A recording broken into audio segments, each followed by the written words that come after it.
What's going on, everybody? What's happening, man? What's happening? Oh, my goodness. Today is like Christmas for your boy. You hear me? I say Christmas with a big bow, and that signifies I told you so.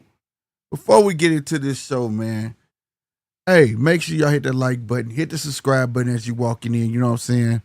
Especially if you want to be part of the chat, try and limit the trolls. They are relentless. Salute to them, though. Y'all know I like the trolls.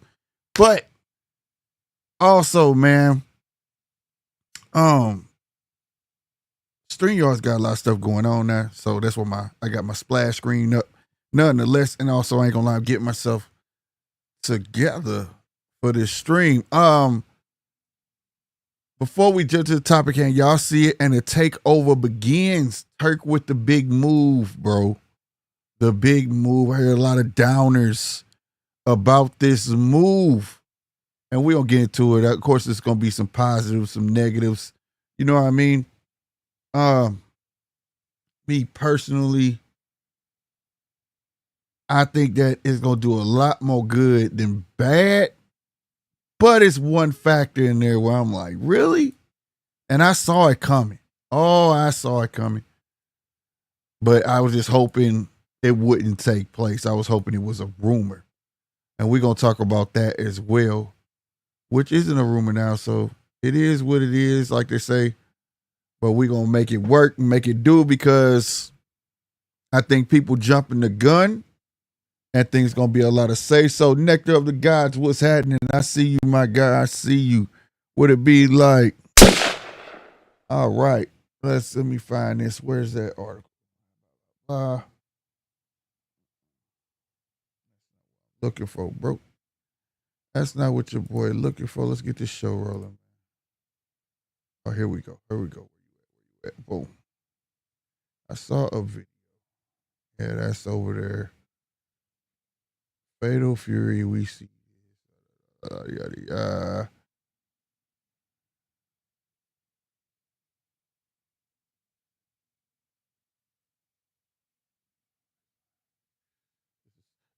Rocky.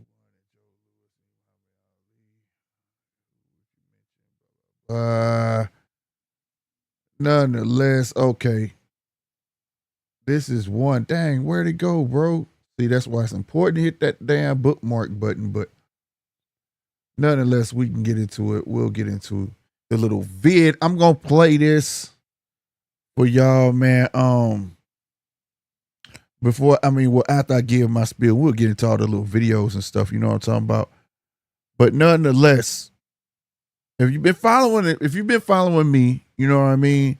In the beginning, people were saying Turk is here for a good time, not a long time, right? Remember that? He ain't gonna be here that long. He ain't gonna be doing this for long at all. You know what I'm talking about? How long's the money gonna run out? It's just gonna run out. He wasting money and all of this. And that December, he came out with that all heavyweight card. And that's what got my fucking spidey sense tingling. I was like, okay, how does he put something like this together with no problem, and he gets Eddie Hearn and Frank Warren to shake hands?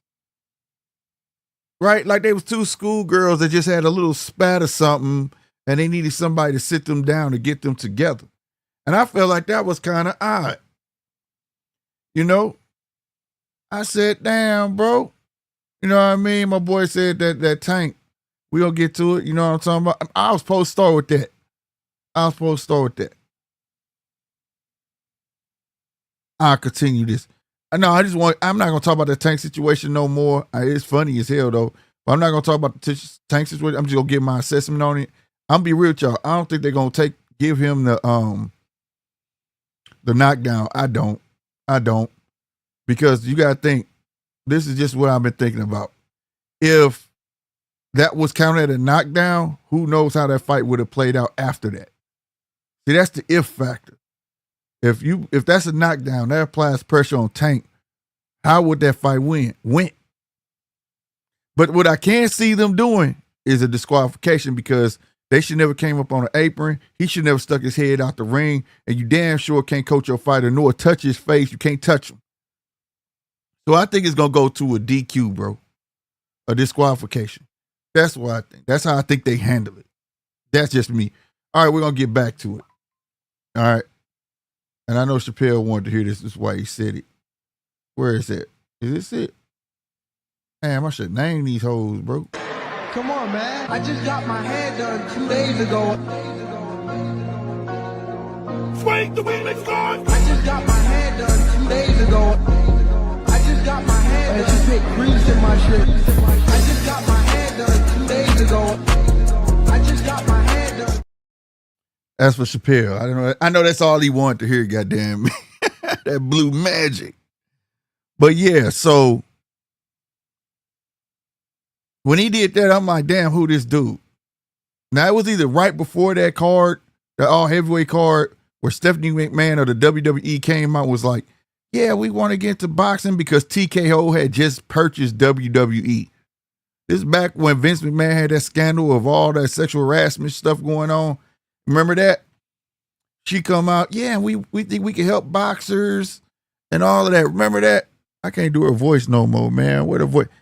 Yeah, we can help boxers, not train them, but, help with their personalities and stuff.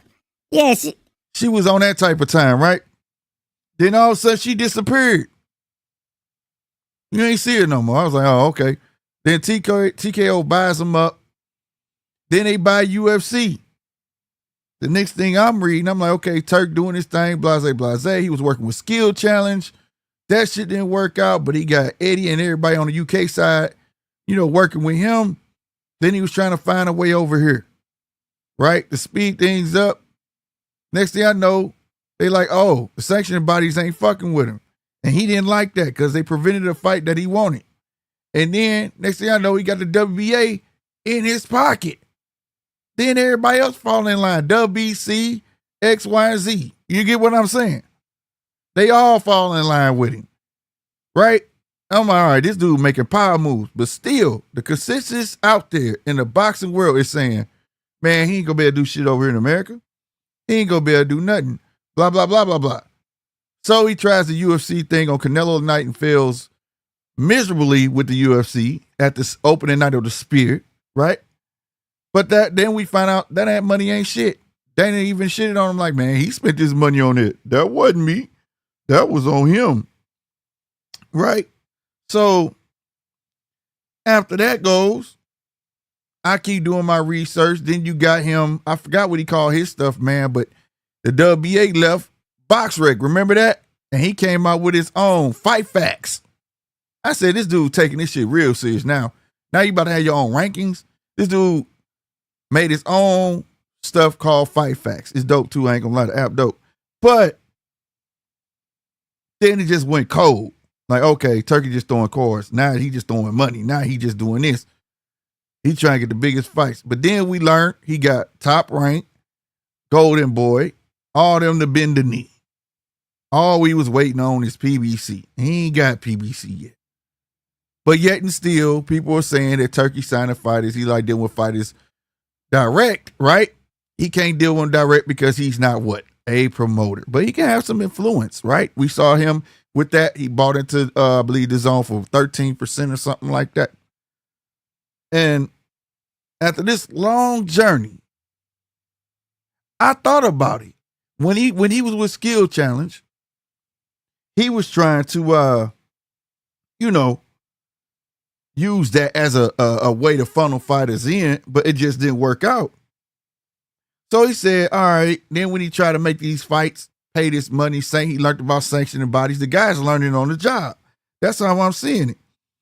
So he like, all right, so now this dude done built a Rolodex so thick, you feel me?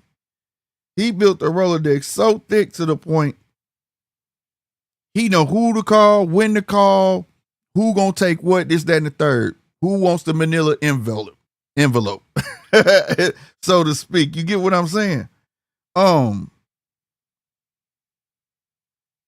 Then he hears about TKO wanting to get in boxing. Now, you heard Dana just speak about it. Dana used to shit on boxing. Y'all remember that? Man, boxing is just a stupid sport. Even though that's where he started at. But that is a stupid sport. Now, all of a sudden, it's one of the greatest sports ever. Let him tell it. Let him tell it. right? And now they got a guy that's willing to invest and bring others in the fold to this TKO venture. Now, mind you, this is for people today or whatever that's reporting. They're saying they thinking it just started today. It didn't just start today. They've been talking about this. I reported on this maybe a month and a half ago, and it was really a big deal because Evan, I can't remember his name, but he wants to get rid of the Ali Act. And I was like, hell no. That's because see, the Ali Act sticks at boxing, but it's not for combat sports. That's why Dana get to pay his people how he gets to pay his people. You get what I'm saying? And them people don't have no say so, and a whole lot of other things go on. So they was dealing with that. But now Turk to step in like, I don't give a damn about that. Let's go on and do it. My question is this: what people are reporting, I'm telling you, is halfway wrong. Well, they looking at it halfway wrong. I saw a tweet today from a real guy, insider guy, right? And he said, I don't like they let the fox in the hen house. And he was talking about Dana White. I agree. I don't like that Dana White is finna be in charge of this shit. I don't. I can't stand it. Like, that to me just didn't make any sense or whatsoever. You know what I'm saying? But at the end of the day, it is what it is because he's not the fox. Y'all looking at this all wrong. All wrong. Turkey is the fox. The fox has been in the hen house. Ain't you seen it? All the little chicks from Top Rank, all the way to Golden Boy to Frank Warren and Matchroom, all of that. And got them to all to come to this one hen house. Hey, y'all coming to my house. It's called The Zone. They're leaving their networks and coming to The Zone. It's clear who's the head of this. He's just not going to be the day-by-day operation cat. You know, I'm too big for that, Jack. I don't sit at no desk now. That's him. So for people to think like Dana finna be fully in charge, man, Dana ain't getting nothing off until he sign off on it, bro. Believe that. If you, like I said, I be wishing people, my grandma taught me something. It was very, very instrumental in my entire life. Y'all know what it was? You know what she told me? She said, you know we allowed to read now, right? And that's why I've been putting this information out there, hoping it catch ears and people will dig. Because like I've been digging on this forever. And not like I say, it's in the catalog, go back. Anything with his face on it. I've been doing it. Even I even got on live and proved to people like he got the WA in his pocket. They've been secretly doing. You go WA, it's in the top left hand corner, re-eye season. Go to another section of the body, it say re-eye season. I start noticing referees with re-eye season on they shit. The Fox been here. He just been building his Rolodex. That's all he doing. He saw he was having these roadblocks. Then he said, okay, who are the people I need to talk to? Let's go see in America how hard it is to really put an event on. You know what? I want to do some stupid ass shit. What you want to do, Turk? I want to go put 3 free boxing matches at the Santa Monica Pier. You can't do that. That's on water. Don't tell me what the fuck I can't do. Who I need to talk to. And the fucking governor went for it and they let him do it. Got BMO, had a big ass extravaganza with Terrence Crawford, match him off, all of this shit. Did he care he lost money? No, but that's all America cared about. He lost so much money, it's stupid. No, it's just stupid he got that much money. He's in charge of that money. And now you see what's happening. Now we got TKO. If you think TKO just happened to be signed right before the craziest cards that are finna come out, bro, they finna have, Devin, Ryan, T.O. in Times Square. And people are saying, how? How are they gonna do this? Hell, I just told you he put one in Santa Monica Pier on a fucking bridge next to a fucking carousel. If he could pull that off, he could damn sure pull that shit off. It ain't gonna take that much creativity to do that. See, you do other shit, right? To see if you can pull some other shit off. And he know he can. That's not that hard. Anybody who's been to Santa Monica Pier, I was on it like, where the fuck you gonna put this ring at? Like, man, I would have been scared as hell in a boxing ring on this damn pier and it's water under that motherfucker. We about to be running around, jumping around on this bitch. Shit. But he did it. He did it. So if you think all the crazy he been talking ain't finna come, the fight at Alcatraz, then he want to fight, what was the third one? Some more crazy shit. All that shit gonna be on TKO. Mark my motherfucking words, bro. Mark my words. Now here's the thing though. Nobody even tripped off of. Now this speculation, but I wanna bet it's not. Everything this man does is meticulous. It's like boom, boom, boom, boom, boom, boom. He been trolling shit out of Jake Paul, right? He been doing all of this shit. Dog, Jake Paul just inked Amanda Serrano to a lifetime deal. I don't know why, because I thought she was going to retire, right? He ain't get shit else. He going at the Tank. But that makes him know, never mind. He got access now. He can make the dumbest fantasy fights between boxers and UFC fighters if he want to.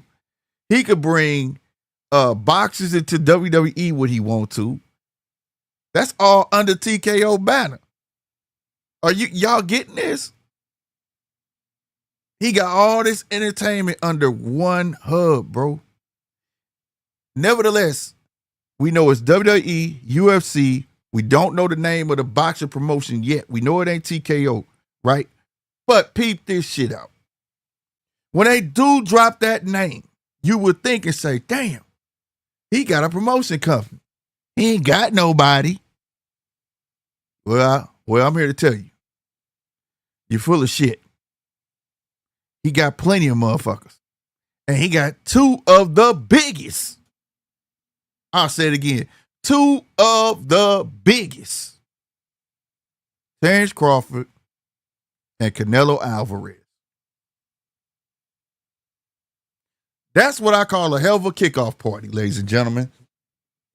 A hell of a kickoff party. So for people to sit there and say, hey, you know, he can't do nothing. Oh, shit. He crossing over to America. And where these fights happening at? T.O. and them fighting at America. Canelo Crawford, America. TKO is based where? America. Not to mention it's another promotion company and a partner, boxing promotion company and a partner. I got the article. I'm going to read something to y'all in a minute. But I'm going to give you a little look-see of this video. And we going to go from there. But y'all make sure y'all let me know if y'all can hear it or not. But I'm just saying. Yeah, I'm patting myself. I knew this shit was coming. The part that I'm mad off of. Brooklyn hit. Okay, I got you, bro. The link coming. Salute to you, AC. But yeah, goddamn me. At the end of the day, the part that I'm mad at, everything he doing that people ain't seeing. This is why I say when it comes to these other countries and shit, America blind, bro. We in this box, right? And we say what can and cannot happen. Even the people do it. They don't have nothing to do with nothing. They don't care to have a good outlook. You know, they got tunnel vision. They don't care to see what's going this way and this way, right? They don't. Because that man been making moves from, I don't know, I can't even tell you how many miles away. And you got motherfuckers here in America, top ranked Golden Boy PBC, and so on and so forth, Salida and all of them, right? And why the fuck they couldn't came together and made their own conglomerate? See what I'm saying? Now you up under. We've been watching PBC, these other companies, one fight financing the other one. If they came together, Oh man, that shit would have been killer. But now you're under Big Turk. He got now all that shit finna be associated, bro. All of it. All of it. And I ain't gonna stunt. I don't like that it's coming out of Dana's mouth. You feel me? But I do like that that what he is saying is what we've all been dreaming. And if it goes as so, bro, it will be beautiful. You understand me? Let me blow this up. That ain't how you do it. Boom. What's the feeling right now? All right, let I'm me excited. turn this shit. You know, I wouldn't be where I am today without boxing. The sport of boxing. Let me start this over. I'm gonna put the link in here, man. It's already up. I gotta turn it up over here. Bet. Boom. If it's too loud, let me know. If you can hear it, let me know first. Ricky Sumpun Pakdi here for The Ring. I'm here with His Excellency Turki Al-Sheh, CEO of UFC, Dana White. You guys just signed a massive groundbreaking deal. What's the feeling right now? I'm excited. You know, I wouldn't be where I am today without boxing. The sport of boxing is where I started. I felt like it was something that could never be fixed. And I'm glad he said it. So everybody who didn't know he was a bag boy in boxing, you know, y'all know shit. Because everybody could have sworn to God, Danny wasn't in no boxing. Damn UFC fans. Can y'all hear it? Somebody let me know if y'all can hear it. Until this guy showed up, he has done more for Turki Al-Sheh, CEO of UFC, Dana White. You guys just signed a massive groundbreaking deal. What's the feeling right now? Damn. I'm excited. You know, I wouldn't be where I am today without boxing. The sport of boxing is where I started. I felt like it was something that could never be fixed. Until this guy showed up, he has done more for boxing than any promoter in the history of the sport combined. He has invested more money, more energy, and more passion into this sport. Damn right he did. You ain't do shit but shit on it, Dana. Ass kissing motherfucker. Than literally ever. So for me to be, I didn't know what to think when we first met. He and I have become very close friends in a very short amount of time, and there aren't a lot of people that I would do a deal like this with. There's no people, actually. He's the only guy, to be honest with you. So what he's done for the sport is incredible, and I'm looking forward to it. Your Excellency, how are you feeling right now? First of all, he's not the only CEO now for UFC. He's the CEO of the new company also. Second, I cannot do anything without the support of my Crown Prince. First of all, the King, God bless him, and the Crown Prince, our leader. He supports us in everything. We have, if you want to fix boxing or any sport or doing some big project like this, we will not have any options better than Dana White. And when I see him in this hotel before 1 year, as you remember, with our friends. Now you heard that shit a year ago. So they've been working on this shit a year ago. We in 2025, the end of 2023 was December when we got that all heavyweight card.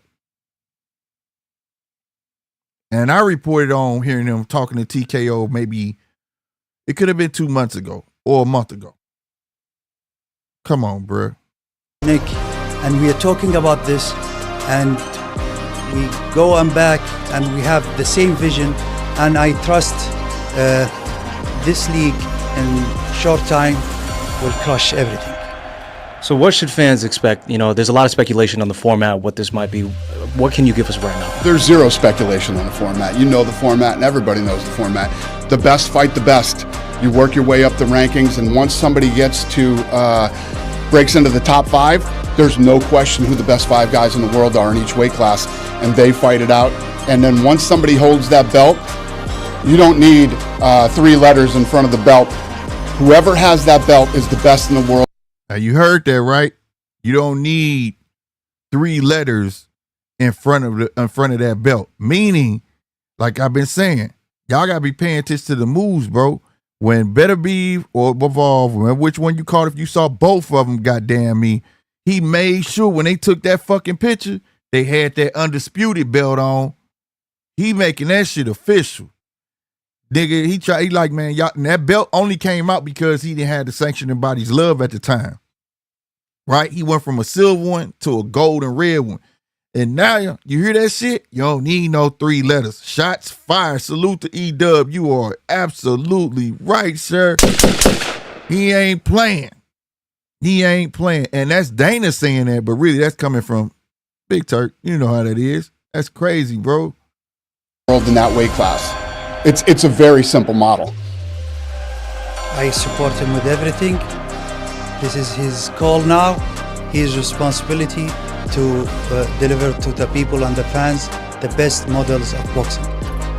Well, fans are excited. This is a groundbreaking deal for TKO Boxing League. Thank you, you two. Now, you heard what that said, right? Now, the only reason I didn't say nothing, did you catch what Youngblood just said right there, bro?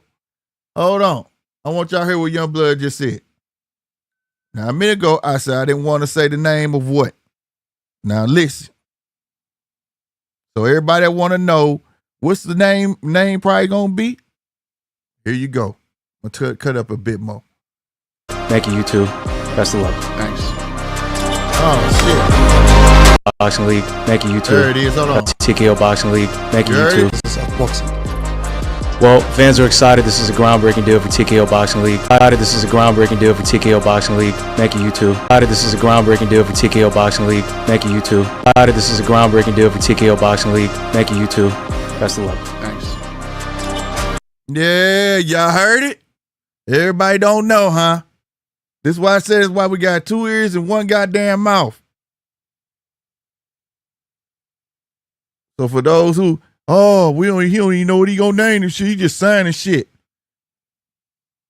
He said it. He said it. What else you want? What else you want?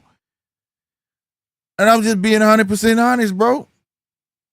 TKO Boxing League. Now, take that. This ain't no conspiracy shit.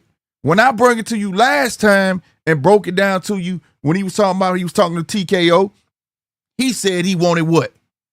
A boxing league. He want the Americans versus UK, UK versus China, Russia versus Ukraine, and everybody had their own rankings, and they all go the fuck at it. Do y'all not remember that shit? The man been saying he wanted it like that. He just told you. He just think it's more acceptable coming out of Dana's mouth. But goddamn me, the man might just be getting ready to have his way. Especially if he paying what he weigh. Now here's what I want to know. Are they piggybacking off of UFC? I don't know, because I hope this isn't a way to some way finagle around the Ali Act. I don't think you can, because if it's getting sanctioned, it's boxing. But you know how motherfuckers know how piggy. I don't know if y'all know anybody who had a barbershop before, right? And your homie ain't go to barber school. All right, he ain't go to barber school, but you did. You got a licensed shop, but you know he can cut his ass off. He been fucking with you, help you got started. You want to do him a solid. He can piggyback off your license and open up a shop. You get what I'm saying? See, it's loopholes in every fucking thing. If you didn't know that, I just gave y'all the game. You can do it. They do that with beauty schools to barber schools and everything. You could piggyback off somebody else's license. They open it up for you. You run the shit and you collect the dividends. I'm gonna get my little 20 out of it. You know what I'm saying? But the shit goes down that way, bro. So I ain't saying that now. I don't know. That remains to be seen. But for everybody thinking they don't even got nothing in place, you crazy. He got the fights in place. The crazy shit, the biggest and craziest fights this year. Times Square, Alcatraz, you got Canelo, Terrence. Come on, bro. Not to mention the Grand Prix, the WBC Prospect Grand Prix. Come on now. They got some shit. I'm talking about the shit. They got some shit that's going to stink. It's not a game, bro. The shit is not a game. So, again, for everybody who thinking, using the old saying, they don't let the fox in the hen house, and they talking about Dana, well, I got something to tell you. I need you to come. Come here. Come on. A little closer. Dana's not the fox. Turkey been the fox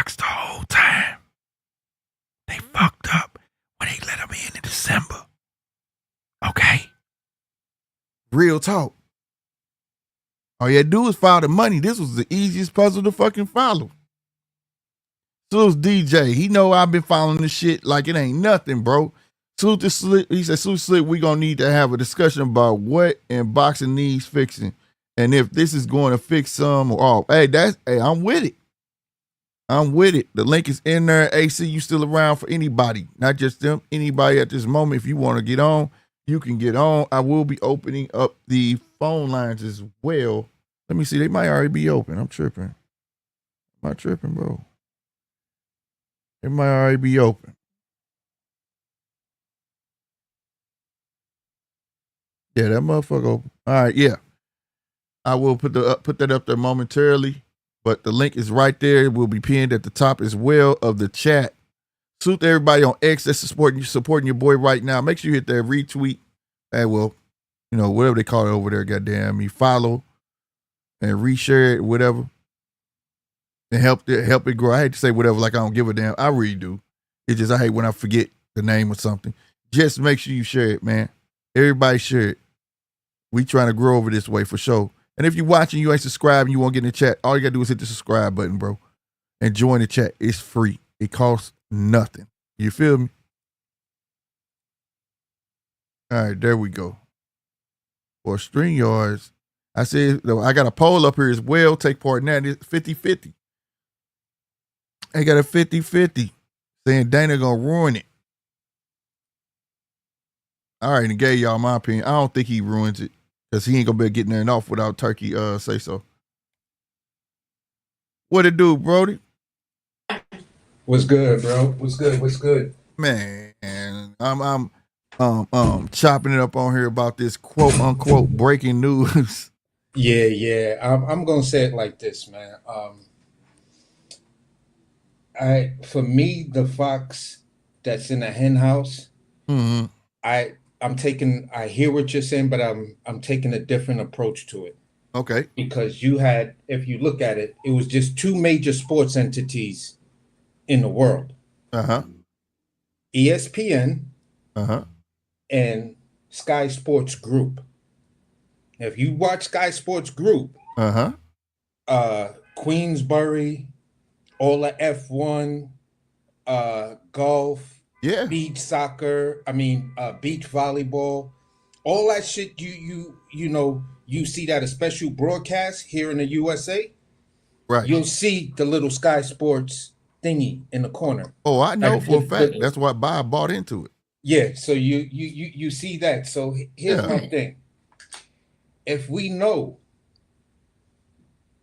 ESPN is moving away from boxing, right? They're letting certain things go when you're dealing with football because football's network contracts are primarily with ABC, CBS, and and NBC. You feel what I'm saying? They have network deals that are all over the place, but to capture and monopolize on the sports entertainment, that would be Sky Sports Group ultimate goal. Now you bring in an entity that can continuously drop money per quarter to help your vision happen.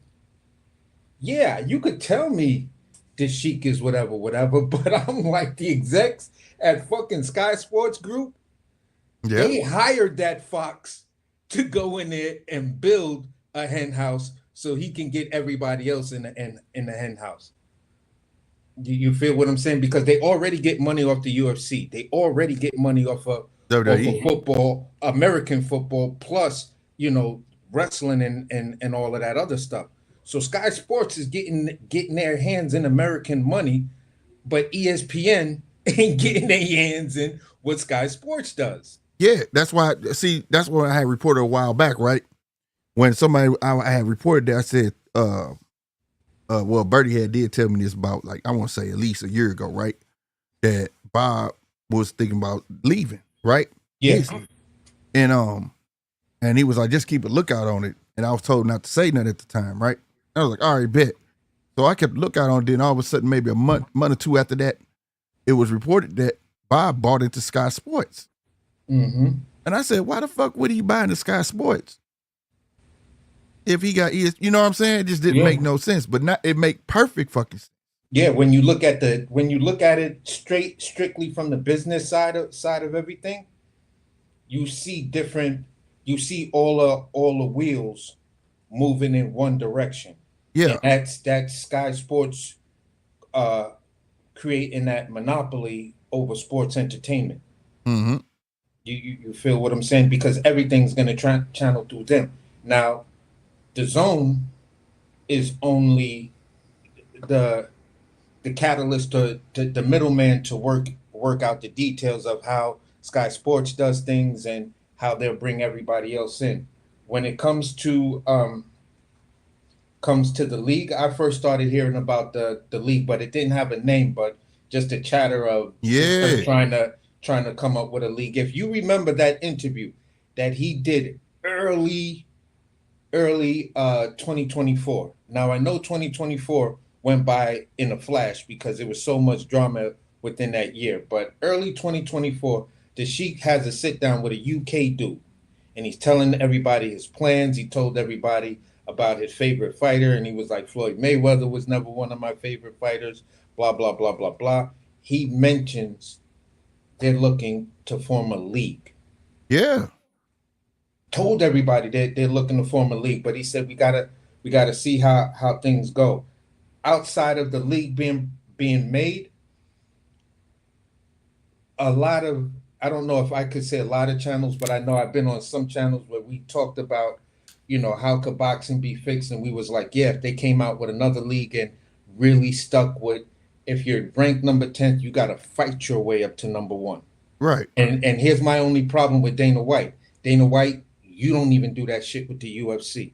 If a guy has a string of impressive wins, you will move him up to whatever. You'll give him a fight somebody that's in the top 10, and then you'll give him a fight to fight somebody within the top 5. They don't fight 10 fights to get to the right. belt. Right. And if you hot, he can skip you. He'll skip you. Exactly. He'll skip the shit. But let me give you my take. Now, over here, we were saying the same thing before Turkey came in. Like, it need to be like one governing body. You know what I'm saying? It's the only way to fix it, right? Yeah. It don't have to be associated. It just need a panel that's over everyone. You know what I'm saying? All right. So when I had reported, like, people, he was in an interview talking about he wanted a league. Everybody have a league, like American, UK. I said at the beginning, I gave my spiel on here. He wanted American league, UK league, Russian league. You know what I'm saying? Yeah. And he wanted to bring, because boxing is worldwide. That way everybody get their first shot, right? Yeah. And I thought that shit was dope.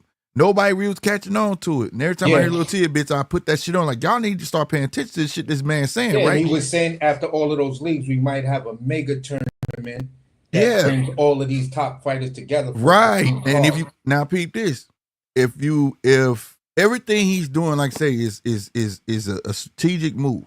What have we been seeing lately? We've been seeing Eastern European fighters being brung into the fold, bro. You see what I'm saying? Getting their real shot. We wouldn't have got a Madrimov, Bud, if it wasn't suggested. We wouldn't have got like Better Be, Bivol. That's a big fucking Eastern European fight on and for everybody to see. You get what I'm saying? Yeah. Shit like that we tend to miss out on. You know what I'm saying? Can you think about how many Klitschko fights until they got big, goddamn, we had missed? You know what I mean? He's trying to bring all of that to the forefront. Now, here's the thing about Sky Sports. I think he did try to get Sky Sports to bend the knee, and I think that's how he ended up getting Bob. Bob got Sky Sports, right? He went in there and bought shares in it or whatever, and now every time Top Rank fight would come on, it would come on Sky Sports. I think he wanted to get in Sky Sports, but he got 13% of the zone now, right? Yeah. But guess who just joined his forces? Bob. Guess who just got stolen from Sky Sports? Frank Warren. You see what I'm saying? Sky Sports gonna end up inking with him, but it's gonna be one of them deals where he ain't gonna own nothing. It's gonna be like, we just want you to be over here. You can show your shit over here. Because see, Sky Sports still got fighters that's over there that ain't gonna be shown. That's not Frank Warren fighters. Yeah. You know what I mean? Like, old girl that's finna fight this weekend. My girl Natasha. What's her name? Black girl. She British though. She finna fight, but it's gonna be on there. If you ain't got the app, you ain't gonna see it. You know what I mean? Yeah. So I agree. That's the next venture. But he got pressure now to make Sky Sports say, okay, damn. They got all this shit under one fucking umbrella. You see what I'm saying? Everything he doing now, he got a home to broadcast. He got the zone to broadcast everybody under one fucking umbrella. He got enough fighters to kick off this new promotion company. You see what I'm saying? Yeah. And he also can freelance fighters. Goddamn me. From top rank, gold. You know what I'm saying? It's just now it's under one, because the biggest, I kept telling everybody, the biggest issue when we wanted to see these big fights was on American soil. It was the networks. Yeah, well, networks and promotion. Yeah. Right. But the main thing was the network. You get what I'm saying? Yeah. If me and you had a promotion company and we had the two biggest fighters, we might want to do it. But your ass over there on Showtime and I'm on ESPN, and me and you could sit here and be like, this is gonna be the biggest fight ever. And we be like, hey, let's shop this to our promotion companies. I mean our networks. And they'll tell us, nah, we don't think that's big, bro. We don't want that fight. Hence why they stepped on Turkey. ESPN has stepped on Turkey on the first Bivol and Beterbiev fight in America. They said, you're not showing that on his stuff. They just going to change the channel. You see what I'm saying? Yeah. They ain't see it that way. They didn't see it worth being pay-per-view. They put that shit for free for everybody. You see what I'm saying? Yeah. So that show you right there, networks don't have the boxing knowledge to know what's really hot or not. They just think they know ratings. You get what I'm saying? They all about views. Networks don't give a fuck about pay-per-view. They'll satisfy their sponsorships with them commercials. Listen, you could have a guy with a big name in America, but he ain't got no views over here in Europe, or ain't got no views globally. Right. Facts. So Facts. Here's what I was gonna say. As far as the Ali Act, these fighters still have to have their own promotion. So if you fighting in America, Top Rank, Golden Boy, you feel what I'm saying? PBC are not gonna bend the knee and give up their fighters. Right. Right. You feel what I'm saying? Right. Neither is, I don't believe, Eddie Hearn nor Frank Warren gives up their fighters. So everybody's still gonna need a promotional a promoter to be able to actually be able to sign with this league with this league that they're putting together. You feel what I'm saying? Well, this is an actual promotion. Now, yeah, but the thing is, I don't know. I'm agreeing with you. No, I'm just gonna say now. Here's where things get interesting. When I asked this question to because the president of Pro Box was on and he was live. You feel what I'm saying? But I think it was a satellite and he might have not seen the questions. So I just was posting the question over and over again. Would Pro Box love to do a deal with a guy like Blair Cobbs? You feel what I'm saying? Like the fact of what he could do in selling a fight. So once the president stops speaking, Paulie hits me up, writes my name, highlights at Brooklyn Hit, blah, blah, blah, and says, listen, we're not a promotional company. What we are, you still need a promotional company, but we are a network deal. So we sign fighters to Pro Box that are looking for network deals. Cookie. So long story short, I believe that's how this thing is going to wind up working out, this league that they're putting together. It's not a league of where the league is the promoter. The league is only going to promote the big fights that they do. You feel what I'm saying? As a promotional company would do. Top Rank and everybody's just going to get their little bit of change off that promotion, but they still get their regular fee off the fighter. You know what I'm saying? But you don't have to now invest your money into the promotion, because this company who's now going to be signing these fighters, what I believe is a network deal. Well, he kind of doing that now. That's what I'm saying. Like, we talking about the same thing. Like I said, if you watch everything going on, that's what he doing now. Yeah. He giving you enough money to pay the fighter good, and you getting paid good. So you ain't got to worry about coming up with no fucking money. Exactly. So he's already doing it. As long as you could get the fighters to fight under Sky Sports or Sky Group Network, You feel what I'm saying? Mm-hmm. Then we could do business. We could do business. So You feel what I'm saying? right, and that this thing that's why I keep saying like people worry about Dana, but don't shit move unless Turkey gonna approve it because they can't make shit move without Turkey dollars. Exactly. I Because if don't. that was the case, they'd have been doing it. Yeah, I don't agree with. I mean, I do agree with the fact that Dana may be the head of it, and basically for the UFC fan or the boxer who watch UFC and watches boxing or whatever, however the dynamic may go, Mm-hmm. there is a certain amount of legitimacy that you can put up a damn good argument by putting Dana White as the head of that shit.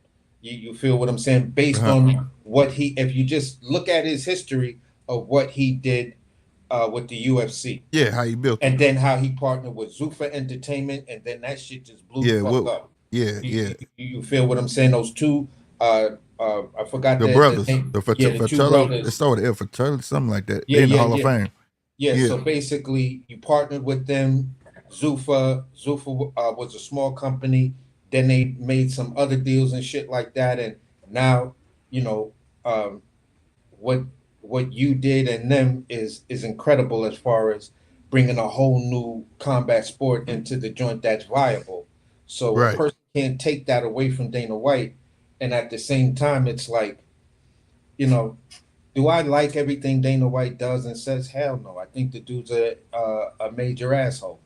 You feel what I'm saying? But if I was a fighter, and I'm saying to myself, and I'm just saying it as a UFC fighter or mixed martial arts fighter, if this motherfucker can make me $1 million, hey, listen, I don't really give a fuck about your personality. I could put my feelings towards you aside that's to make this money.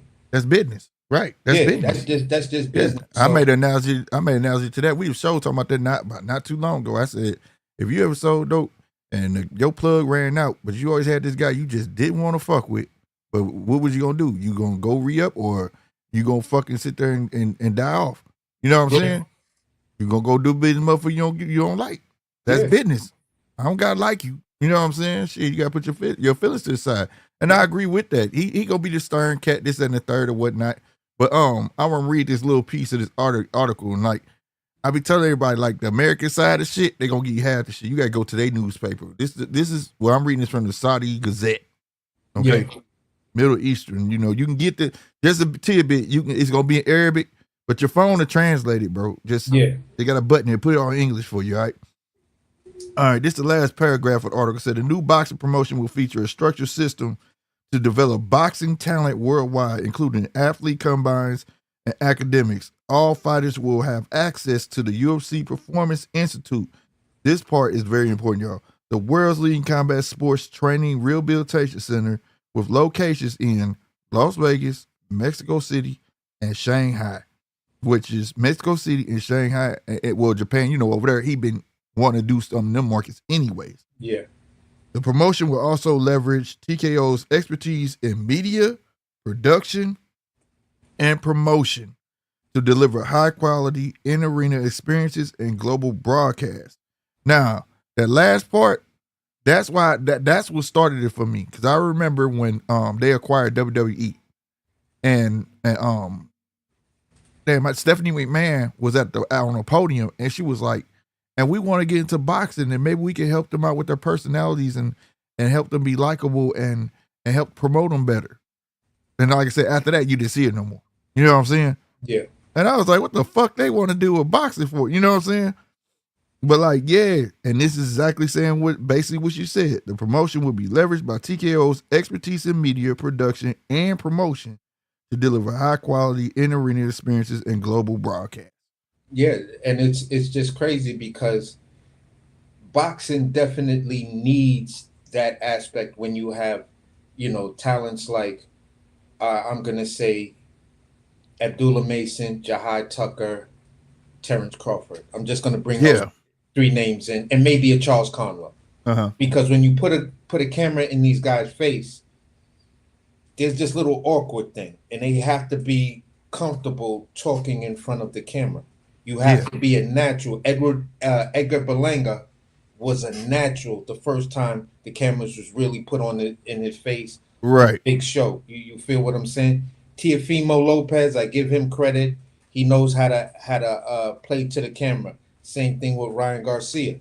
You feel what I'm saying? These guys know how to sell themselves and sell a fight. Same thing with Blair Cobbs. Right. But you get some fighters that are just so focused on the fighting side of boxing. Okay, what's your favorite meal to eat? Um, maybe pizza. I think. Right. Right. And it's like, what? Right. You gotta be enthusiastic. We trying to sell you. I've got more excitement from a pot of fucking boiling water. Right. Like, right. come on, right. bro. Like, Exactly. give me something, like, tell And me. not only that, just for them to be in certain spaces at that time. Ain't really Yeah. gotta say nothing, because I can tell you, this is a real life example. I'll never forget. Bud Crawford was at the WWE fight when it was in Oklahoma. And that was by accident. Of course, they told him to go there or whatever, and they even had a shirt or whatever. That you get a WWE shirt. I got that motherfucker downstairs. But the part was that got me was I didn't know he was on there. But guess who called me? My nephews. Uh-huh. You see what I'm saying? And Yeah. they ain't even know box. They like, hey, ain't your favorite fighter Bud Crawford? I said, yeah. He on Monday Night Raw right now. I was like, what? You know what I'm saying? Uh-huh. It's little stuff like that. You know what I mean? Yeah, but it's those things that you could tell Terrence Crawford been having a PR coach. You feel what I'm saying? Because his personality is different now than, let's say, Top rank. 2020 Terrence Crawford or 2021 Terrence. It needs in that short amount of time after he beat Earl and started really fucking with the Turk like that. It seemed as though someone said, listen, you need a PR coach, someone who's just going to drill you and show you that you can be comfortable in front of the camera. Have confidence in yourself. You feel what I'm saying? We'll get you a decent stylist that works with how you want to look and how you feel what I'm saying, how you want to be filmed when things happen. But more than likely, there will be those times where it's off the cuff and someone just puts a camera in your face. You need to be comfortable at all times.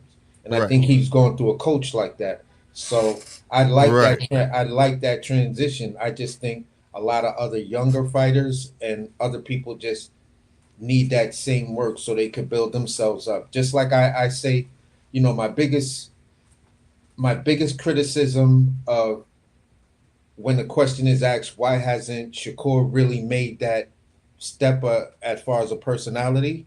I'm gonna say I got my take. Go ahead. I'm gonna say it like this. When you stick a camera in front of Shakur, he still has those awkward moments, and you can always tell because you'll say, Shakur, what do you think about that fight? He'll have the mic and he'll be like, well, I thought it was a good if you're looking at the camera, this is what he be doing. He be like, and after it was holding his lips fight, and shit. And then he licks his lips a lot and looks away, and then he'll go, then I just thought it was a good fight, and like you're searching for the next word to say instead of letting it flow. You feel what I'm saying? And this is that also that awkwardness that, like if you put the dude everybody calls Africa. Right. Feel what I'm saying? You put him in front of the camera, there is no He's like, man, listen, I thought the fight was blah, blah, blah, yada, yada, yada, this, and that. Okay, you could have that personality that if Shakur had that personality, he would be the guy that in his mind is demanding this type of money. Now you got that type of money because you can sell. Yeah. People want to see you. They want to hear you. I will say this too. Though. And this is to my American fighters, this is me taking it out my own page and everything. And this came from a good person, right? And it did help out my channel a lot. You know what I'm saying? Yeah. Being real brash, even if it is your personality, sometimes you got to tone that shit down so you can convey what you're saying a whole lot better.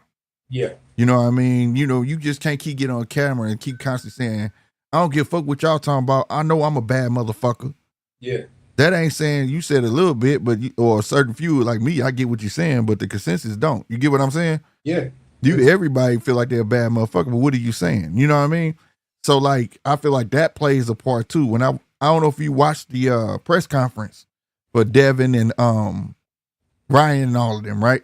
Yeah, it was tough for me to watch, and I'll give my take on it. Why? Yeah, and how T.O. was acting and all of that shit.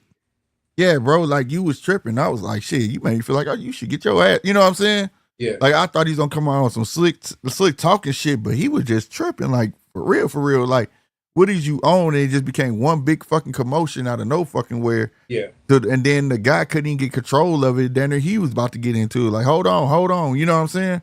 Yeah. You know, so it's like when it comes to them little things, you know what I'm saying? Like, take a note out of these other cats. Like, okay, it don't take all of that to sell. It just people want to know who you are. Yeah, Ryan ain't come. Ryan, that's it. Like when you go to UK press conferences, they not like that. They talking shit, but they not fucking yelling at the top of their lungs and cursing each other. You know what I mean? Yeah. They want to know the person. That's the thing. That's why wrestling sells. They feel like they're personable with these guys. You get what I'm saying?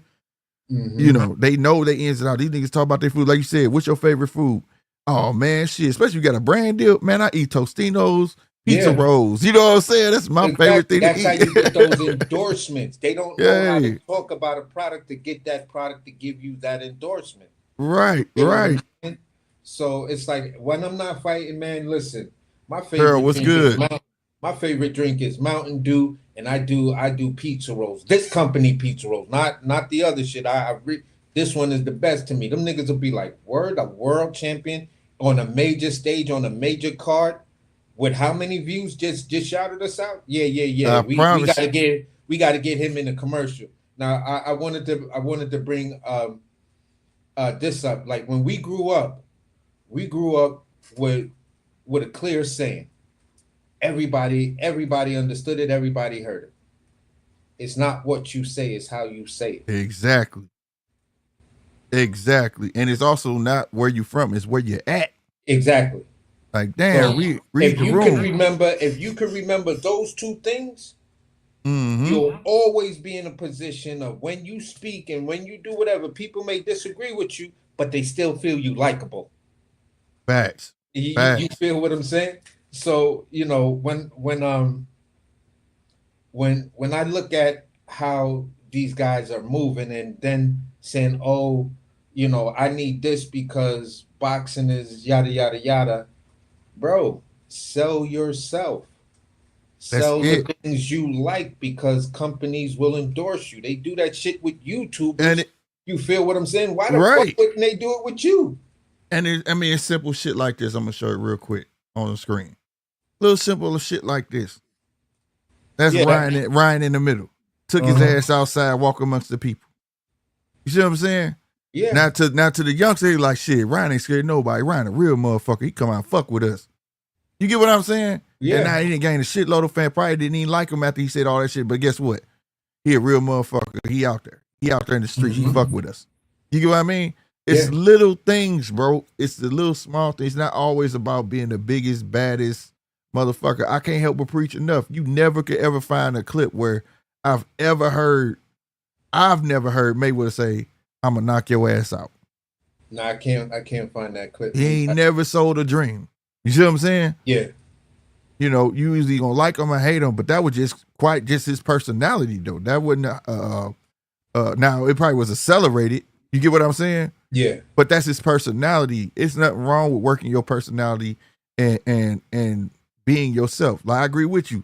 I used to always say back in the day, man, if Bud would have opened his mouth doing his tenure at 140, would nobody be questioning those fights? Would nobody be talking about, oh, he really ain't fight nobody? Man, would nobody be saying that shit if Bud was like, man, I know me, I'm about to go out there and do my thing. I'm finna do X, Y, and Z. Watch. You know what I'm saying?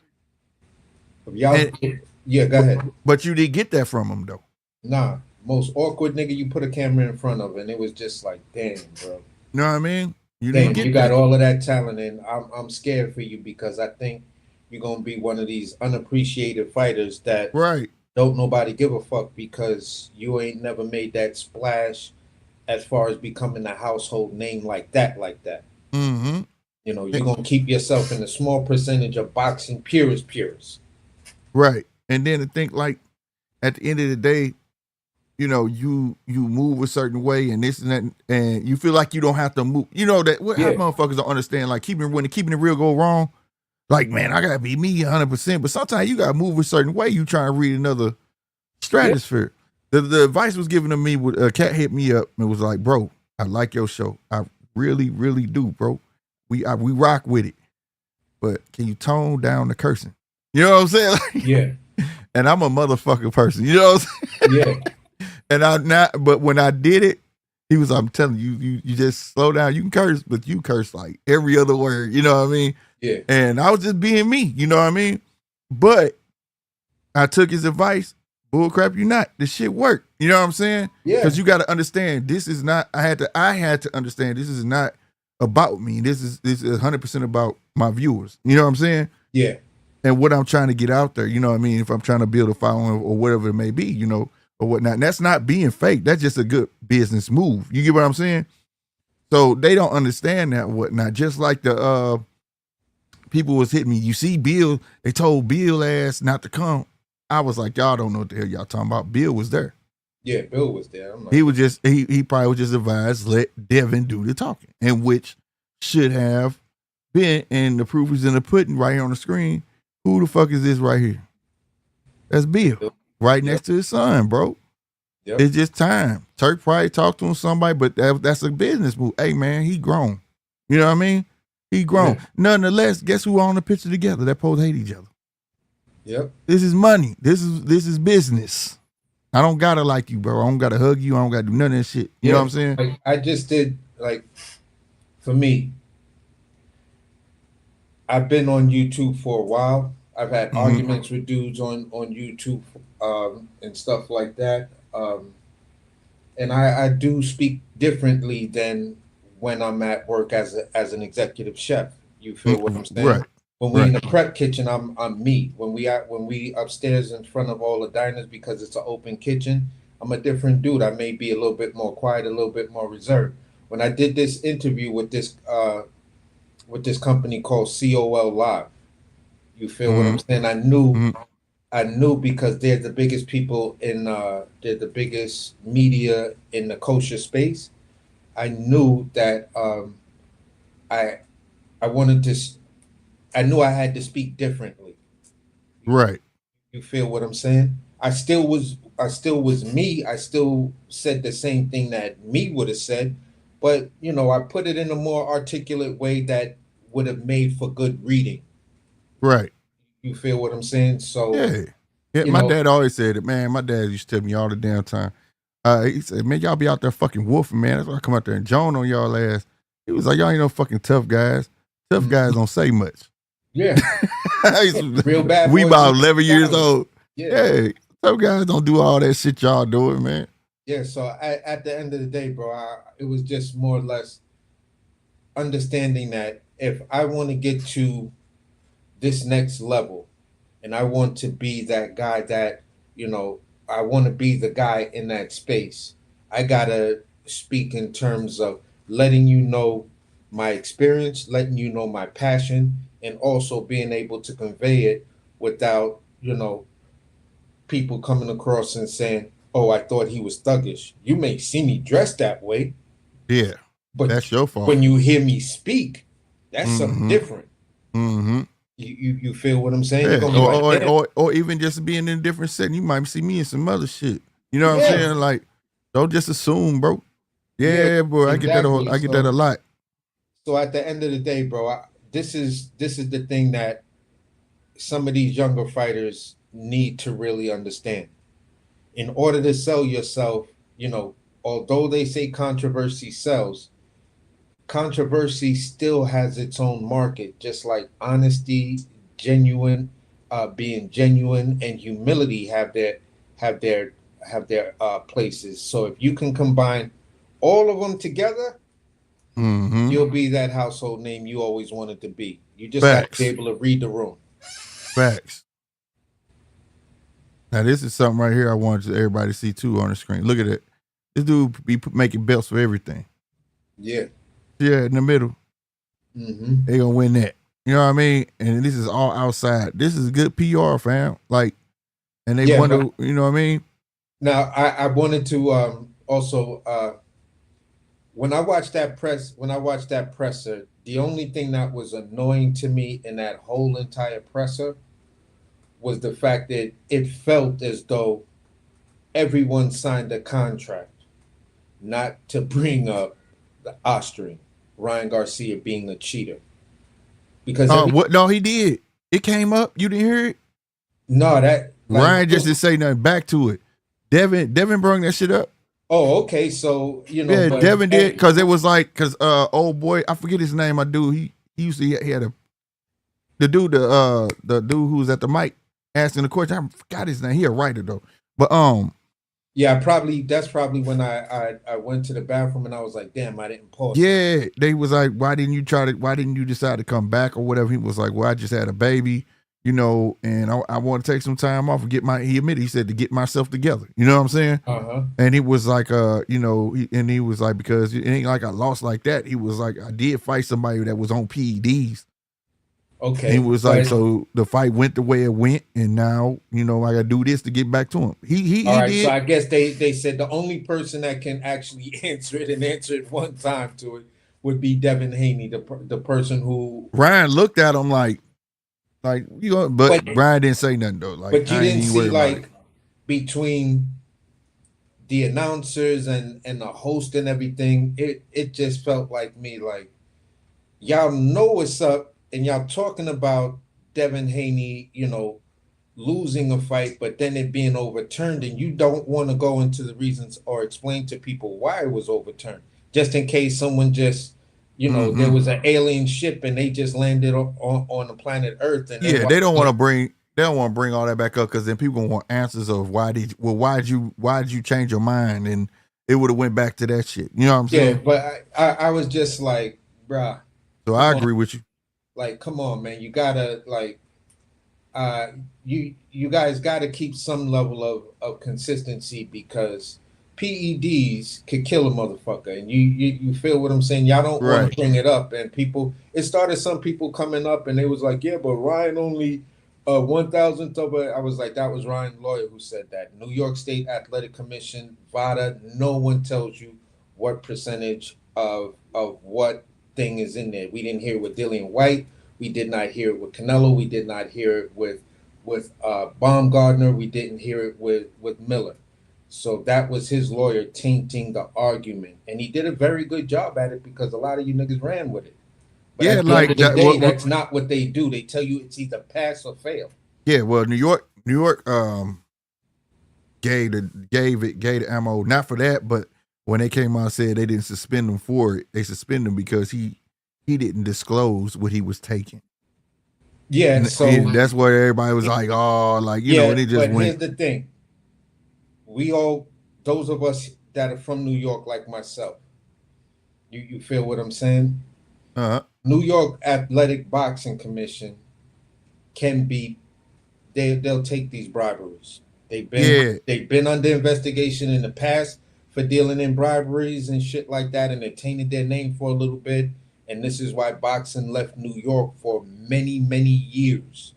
Many, many years. Yeah, it was the last president of the New York Boxers Commission was on ringside, I believe he was on, and he made a sentence, and I could tell dude heard it, and he started pressing him more though, because he was like, I could tell in his mind he was thinking like, that's some bullshit you just said, because he was like talking about the tank stuff, right? Yeah. And he was like, I would hate for, he was like, now he was supposed to signal if he was down or not, and I could have swore he signaled that he was down. He said, but I would hate for them to do a disqualification because of how big the fight is. And let's say if he was winning and he get disqualified because of what somebody of his apron did or whatever, right? And he said, what would you do about that? He was like, I would make my decision and then I would call the WBA and have a talk with them and see what they think. And then he was like, and then when he said, I said, huh? And then, and dude this, he said, hold on. He said, but y'all override them though. Yeah. He said, so why would you need to call them? When he said that to me, I said, yeah, he wants to see if a payday gonna come through. And then after that, he said, yeah, we can. He said, let's say, and then so dude pressed him some more and said, so let's say the WBA don't want to go with you. And they say, we still going to let them be champion. He said, then I'll threaten them and say, well, it's going to be me and the media against you. Which one you want?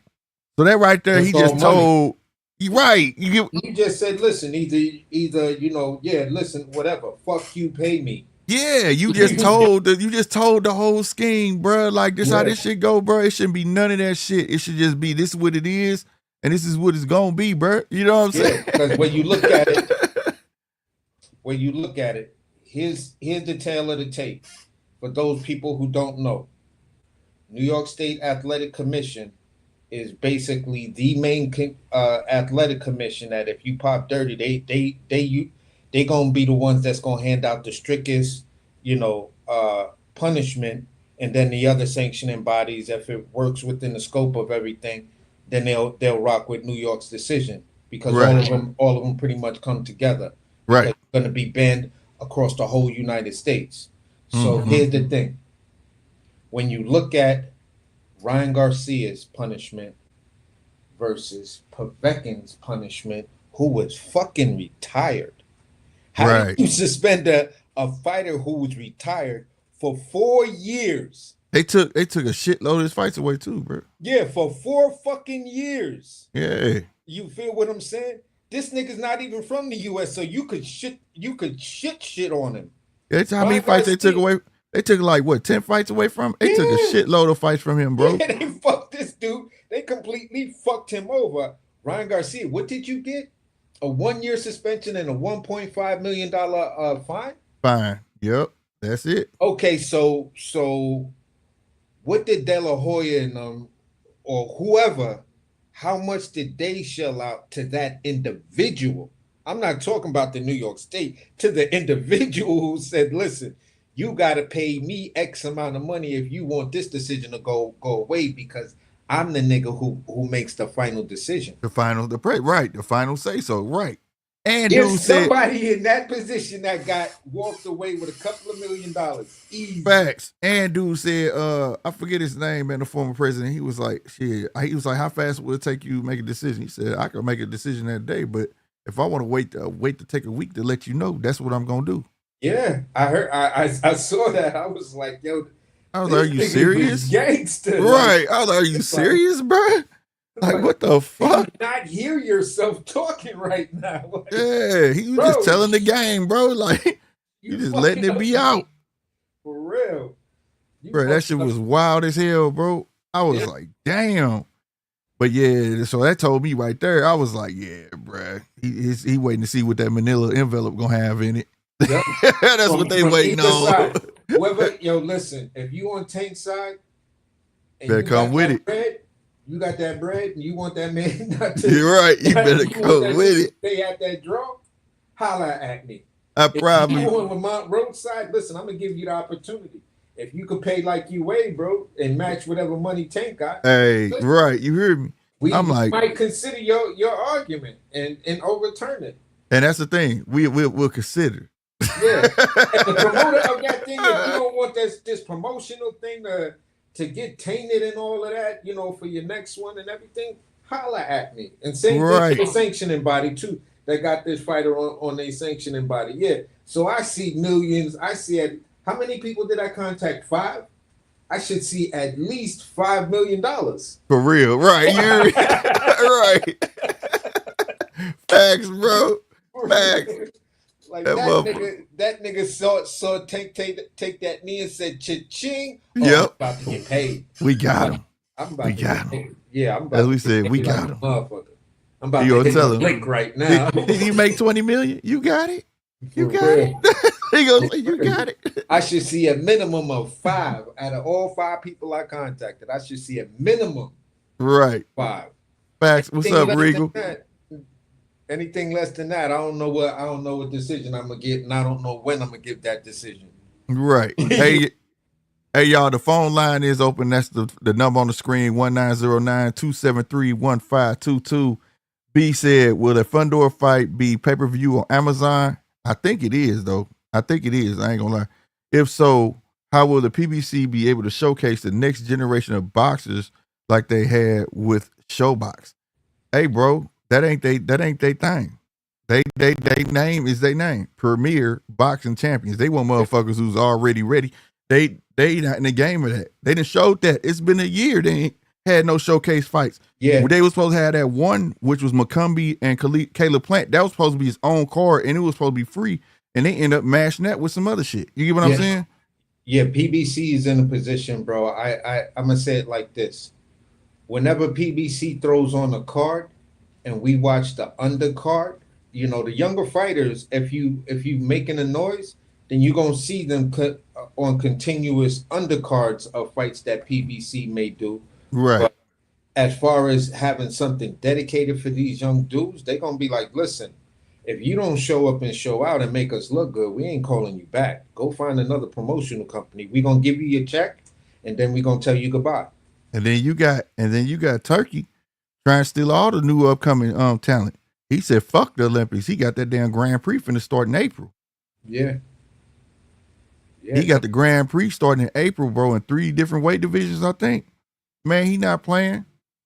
He's not playing, bro. He trying to start some shit where you ain't gonna help but have to fuck with him, bro.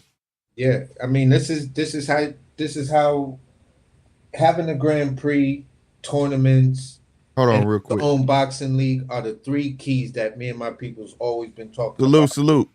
This fixed boxing. But go ahead, Yo, caller, state your name, where you from?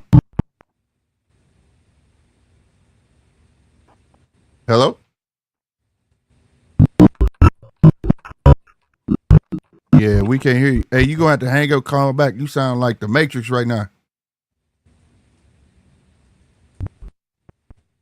All right, they hung up. Go ahead. But basically, I was just saying these were the 3 pillars that, you know, me and several other people have always said are the 3 tools you need to fix boxing.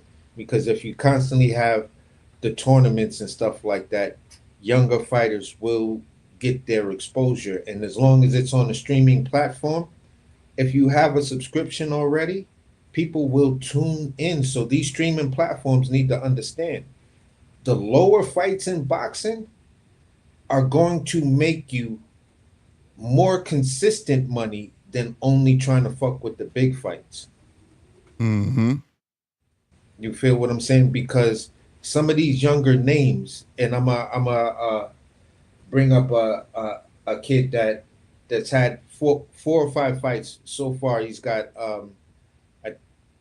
I think he's got 4 knockouts out of his first 5 fights, right? Mm-hmm. His name is Joseph Brown, fighting out of Canada. He fights out of Mayweather's gym. You feel what I'm saying? Mm-hmm. But he's also worked out of Bozy Ennis gym. Bozy Ennis was, I think, in his corner at, I believe, his last fight.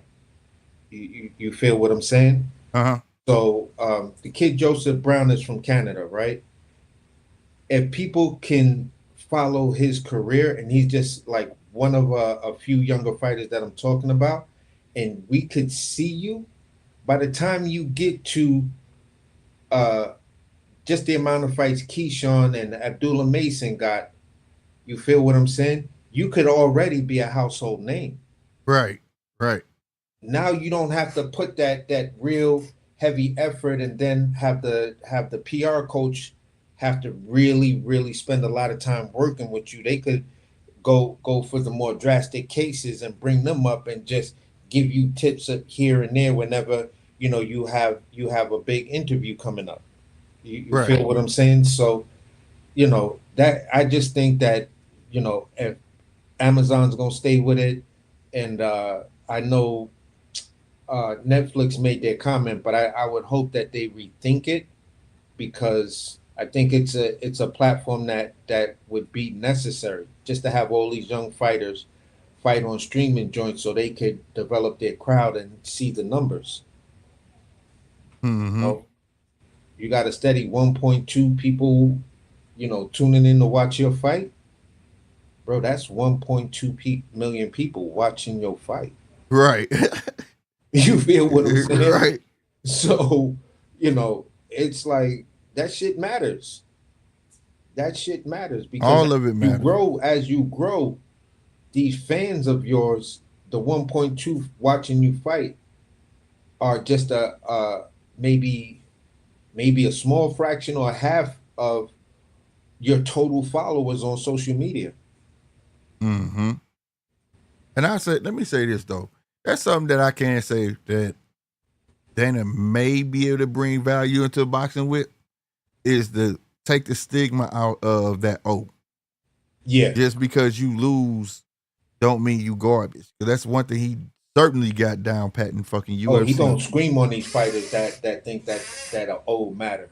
Yeah. We'll be telling them, listen, I've had guys that had 14, like their record was like 14-22, and still became world champions and dominated for years.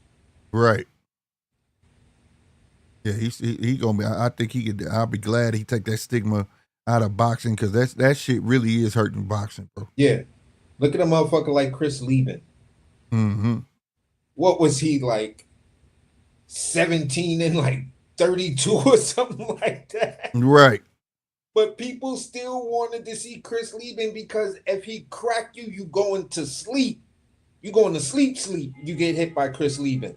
Exactly. It was always the if factor there. Yeah. You feel what I'm saying? So it's like, bruh, man, your losses don't mean nothing if you're entertaining to watch. It's not the fact that you lost, it's how you lost. How you lost, bro. And if you just an entertaining fighter, that's just what you are, bro. You Look got at some Yardy. fighters.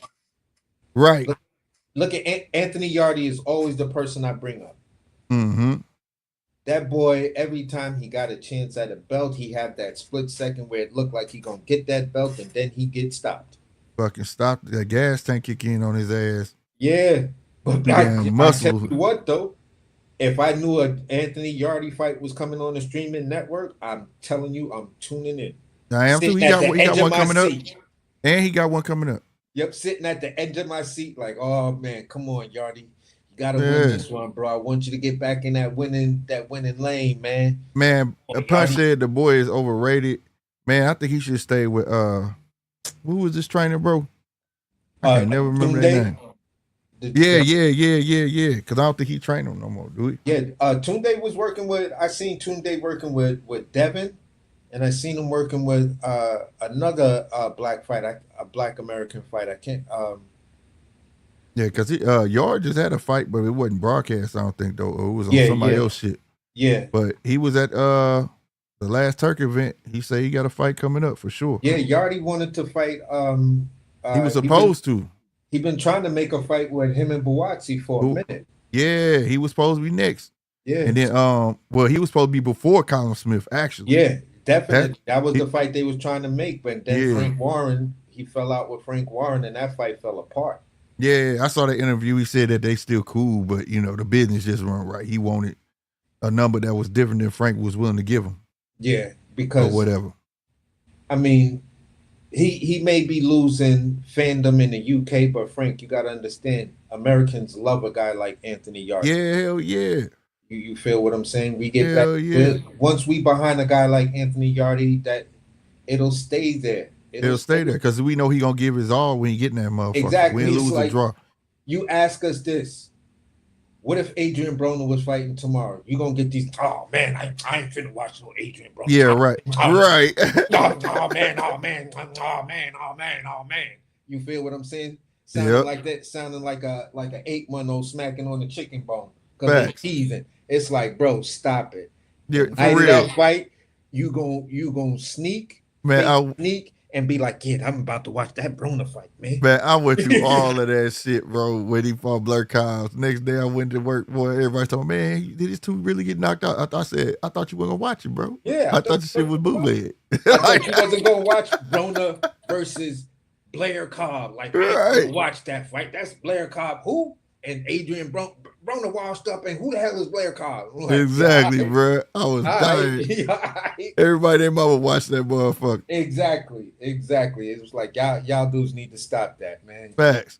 You feel what I'm saying? Double said Dan Roach filed legal action. He didn't file legal action like that, bro. I think what happened was, I said this on Heavy Shit last night. What happened is, see, we were just talking about New York Athletic Commission. We know how they get down. They put a fucking statement out talking about it was an error with the fucking replay shit, right? Fuck all that. That replay shit had nothing to do with everybody saw, and we know they didn't sync it. You see what I'm saying? So since you gonna stick your neck out there, I'm gonna make you do something. Don't tell me it's like don't you hate when somebody tell you they gonna do something they don't do it? Well, I'm gonna make sure you do it. Yeah. Since you did it. Since you opened your mouth. You see what I'm saying? So yeah, I'm a fire. Yeah. You know what I'm saying? Now some of the stuff that was in there, I was like, huh? It makes sense. But like they got in there somewhere where it say he brung a legal contaminant in the ring. Like that don't make no sense. It was a couple other things in there though, but I really think it's gonna end up being a DQ. That's what I think it is. I don't think they're not gonna railroad Steve Willis. They're not gonna do none of that. You know what I'm saying? They're just gonna end up making it a DQ. I don't see them overturning it. The reason I don't see them overturning it, right, to a knockdown, because if you look at it from this angle, which I agree with, if let's say Tank did get ruled as a knockdown, right? We don't know how Tank would have took that and how the rest of the rounds would have went.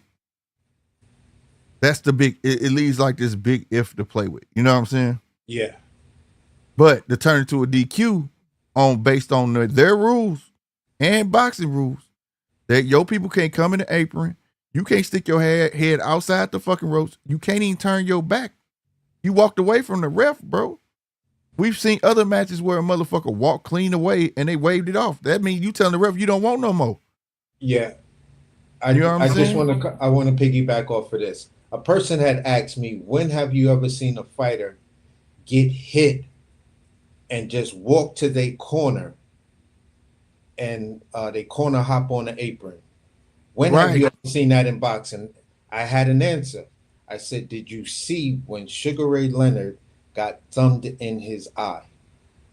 The fight where he tore his retina because the dude thumbed him in his eye. Uh-huh. If you look at that, he got hit, he grabbed his eye, completely turned his back, looked like he was about to take a knee, hopped back up, and then ran straight to the corner. You feel what I'm saying? Mm-hmm. One of his corner people did hop up on the ring, and the ref followed him. Now, the only reason why people didn't make a big issue about that situation, if you go back and look at it, is because the fight was called off because he was injured. Right. You feel what I'm saying? Right. In this case, the fight wasn't called off, but here's what I was about to say. When the dude was looking at Tank, it looked like Tank was ready to take whatever. But since, I don't think it was her grease. I'm standing on it, bro, because the punch nobody fucking calling. Everybody know the punch that he took before the knockdown, okay? It was a jab, right? Mm-hmm. But he caught a fucking right hook before that.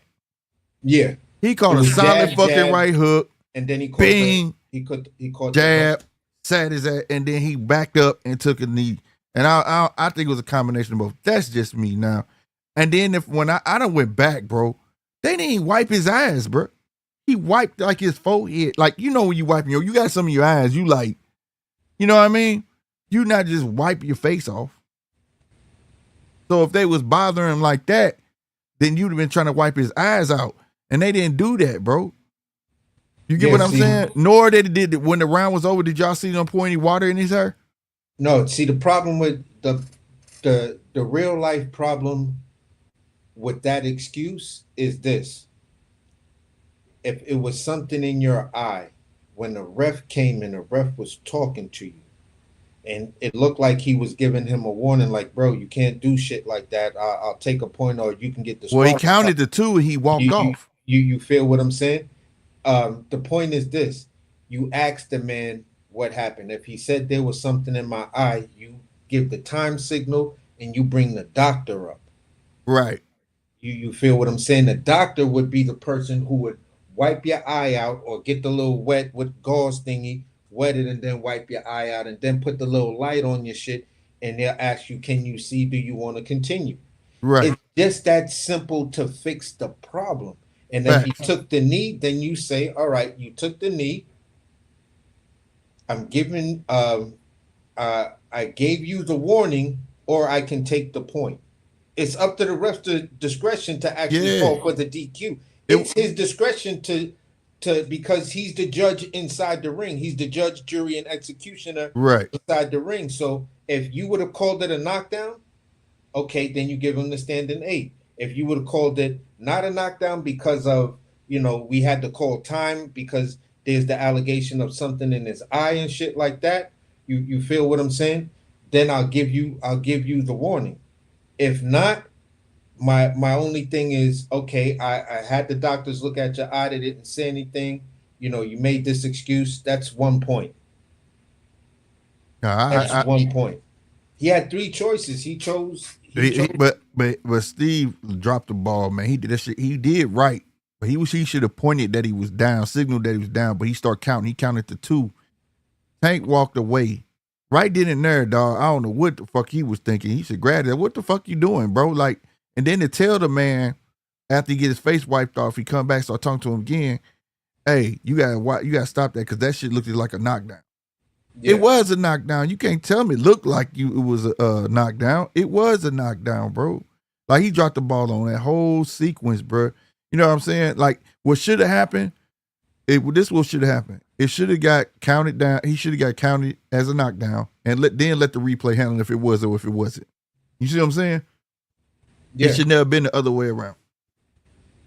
Yeah, so that's what I'm saying for events that could have either justified or Tank would have got the point taken away. You feel what I'm saying? If he would have got the point taken away, it's still just as effective as him getting knocked down because you were still losing a round. Yeah. You were still losing a round. You feel what I'm saying? So take the point away, it's still a 10-8 round. Yep. Yeah, there's all sorts of excuses trying to be made for it, but I just think they're going to end up being a DQ, though. That's what I think. think. You know what I'm saying? But at the end of the day, man, that's the type of shit I hope is cleaned up, period. Like, there shouldn't be no way they talk about vantage points and stuff. There ain't no other vantage point but what everybody saw. Now, you got people and for people saying we want, and there's a lot of people talking about a lot of people saying they just want Tank to lose. It's not that we want to. We just want boxing to be fair. You gotta think we just saw Barroso get robbed by Rolly. They say Rolly ass, and he didn't connect with none of them fucking punches. We saw Sandor Martin get robbed. Yeah, not once but twice. This shit it's getting repetitive and it's blatant.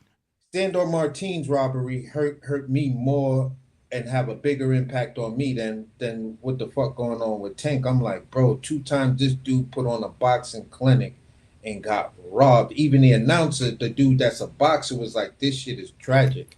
But basically, I just wanted to say this before bro come in with it. I was just saying it like this. Damn, I forgot if I remember it. I'm just brain farted. But go ahead, bro.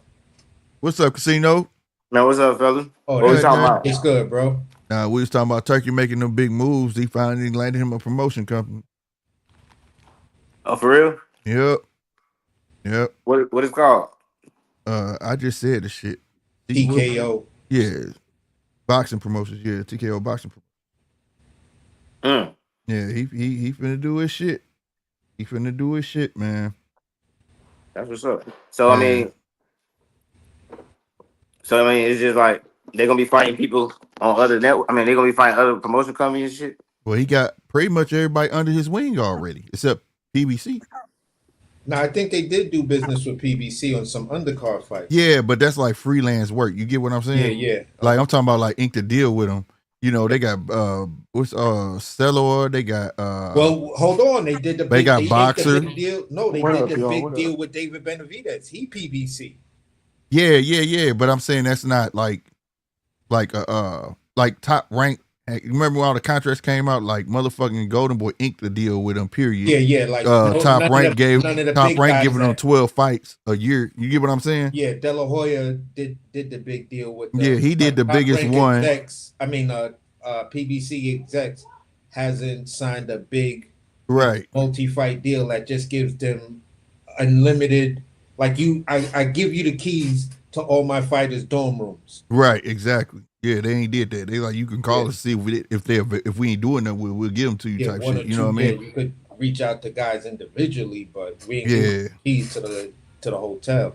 Yeah, and I don't think Al wouldn't do that because the way his shit set up, goddamn, he ain't finna just let it go down like that. I don't see them inking the deal no time fucking soon. If he do, it's to sell out. Like, hey, y'all could go on over there because I'm finna close shop over here or something. You know what I'm saying? Yeah. That's the only way I can see it. That's the only way I can see that happening because the shit like that Tank talking about and all that shit don't make no sense. You gonna go get that check where the fuck it's at. And for the man now, ain't no excuse. He about to throw all these American shows. You know what I'm saying? You ain't got to go over there. That's why when they said you'll never see Schofield on a Turk card again, that's a lie. Nah, that's a lie. Bold-faced lie. You gonna that's see a lie. For one, Golden Boy ain't to deal with him. If you gonna fight, you gonna fight. You know what I'm saying? Like you ain't on that's your own. You're not independent. That's like saying Zepeda. You'll never see Zepeda on another Turk card. Exactly. That's like, BS. bro, y'all got to keep the same energy and let your memories work for you at times because Zepeda pulled out of didn't pull out, but he was off his Shakur fight twice on the Riyadh season and it didn't happen for him. Told the motherfucker said because they pulled out on Shakur, man. What did he say? He was having a baby and all this shit. They also he conveniently came back to fight Tevin Farmer. Then after that, they said that he broke his hand, but now all of a sudden you finna fight at the end of this month. Yeah, Tevin Farmer again. Yeah, they robbed the shit out of Tevin Farmer in that fight for real. Yeah, Tevin won that fight. Yeah, people, and that's what's crazy because we watching real life like robberies. You feel what I'm saying? That a little bit more, in my opinion, a little bit more tragic. You feel what I'm saying? Than what's going on with Tank. Yeah, it's fucked up because Lamont Roach was a guy I kept on telling people about since the fight was made. I was like, on the low, bro, he one of my guys at 130, man. Y'all tripping. Ever since he took that loss, bro, that he done changed something in him. Yeah, but he garbage. Do you feel? And then I say this: how do you feel about Joseph Parker or Daniel Dubois? Are they garbage? Right. Nah, niggas is doing, but these niggas been stopped twice. Twice, they bro. Lost, they got 2 times. And one of them had a quit where I was like, oh, I ain't fucking with your ass on Dubois. He quit off a punch. He quit off a punch. You could say with that Tank thing, like I do feel like what happened probably wasn't fair. I mean, not probably, it wasn't right. But I'm not finna say nothing about the shit because I don't say nothing about nothing else. So at the end of the day, I don't give a damn. Yeah, for sure. Right. I mean, but that's what we talking about. But that's what I'm talking about. See, you keeping the same energy according to everybody else. We try to tell everybody to do the same. You know what I'm saying? Yeah. Man, listen, when I became a fan of boxing, I mean, I ain't mean to cut you off, bro. My bad. No, go ahead, fam. You good. When I became a fan of boxing, I had a clear understanding that it's a dirty game. Yeah. It's entertainment. So at the end of the day, I don't cry about shit that happened like that. Like I don't give a damn. It just last year to this year, it's just starting to be more blatant now. You get what I'm saying? I mean, it's the first time I seen a nigga step back and take a knee, but it's not the first time I seen a nigga take a knee in a fight and not get caught, bro. So I can't really talk too much shit here, bro. Same thing happened with Bud. Yeah. Well, no, we've seen that in a few other. His wasn't a knee. That wasn't no knee though. But that was a knockdown. It was a knockdown though. That was a knockdown. It was a knockdown. That's worse. I think the Cat Velasquez Bud Crawford one was. No, that was. I'm gonna tell you how that wasn't worse because it was like in the heat of a moment of an exchange, and the ref possibly couldn't just saw that. This dude actually saw it. You get what I'm saying? I ain't saying it ain't a knockdown. I'm just saying how I could see that ref saying I didn't see the hand touch. You know, I ain't gonna lie. The part that was made that happened to Mayweather too. Not that everybody keep bringing up when he broke his hand. When Shane Mosley cracked. Oh no, Shane Mosley, bro. Shane Mosley did drop him. Yep. And before, but I'm talking about before that. What's the Mexican cat used to cook? Zab Judas. Zab. And what about before that? What about old boy with the used to come out the red bandana on his head, bro? They fought twice. Didn't they fight twice? No, not Mayorga. This was early in his career, man, and he stole on his glove. He used his glove to keep his ass up. Not I ain't gonna lie. Was it Diego Corrales? No. I'm about to look at it. Don't worry. I'm fine. The part about the Tank thing that's the worst part about it is not the knee. The worst part is the towel. Going to your corner and getting the towel, that's the worst part. Yeah. That's the worst part about it. Yeah, like the fight being postponed for them couple seconds, bro, was wild too, bro. But that's not the first time we've seen some crazy shit like that on the PBC card, bro. That ain't the first time we see some shit with Tank. Shit, remember, goddamn, they were fighting in the crowd. That nigga took back. He stepped back and watched the fight. Yeah, he did. He was looking like, what's Where he going did. on? He was like, hold on, wait, hold on, time out. I want to see this shit. Right. Yeah, like, hold up. Right. What the fuck going on? Yo, listen, where he was fighting at, I'd stop too and be like, hold on. This fight ain't going on because if one of these crazy niggas pull out a pistol, I'm ducking. Right, I'm out. Yeah. Real.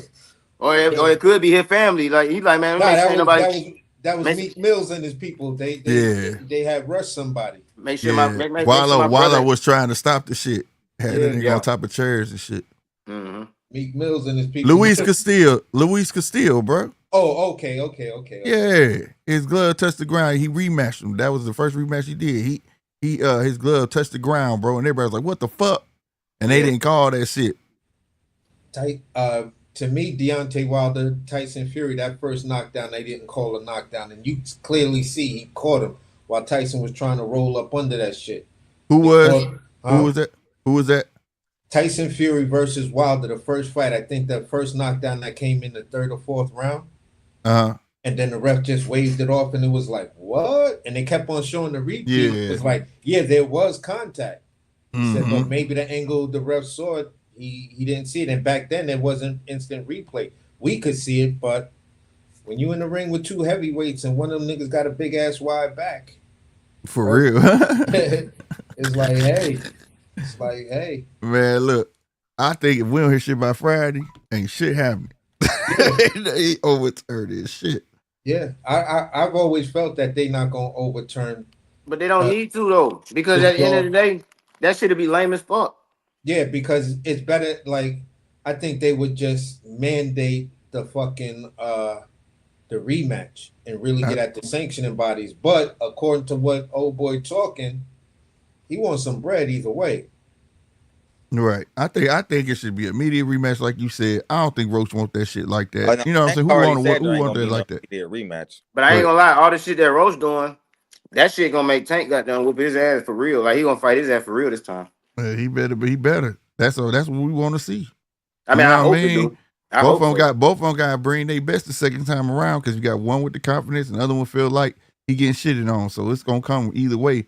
But the thing is, shit, I feel like if you apply pressure to the WBA ain't gonna force that shit because Tank already told him, y'all can't tell me what to do. I'll drop this motherfucker. Oh God.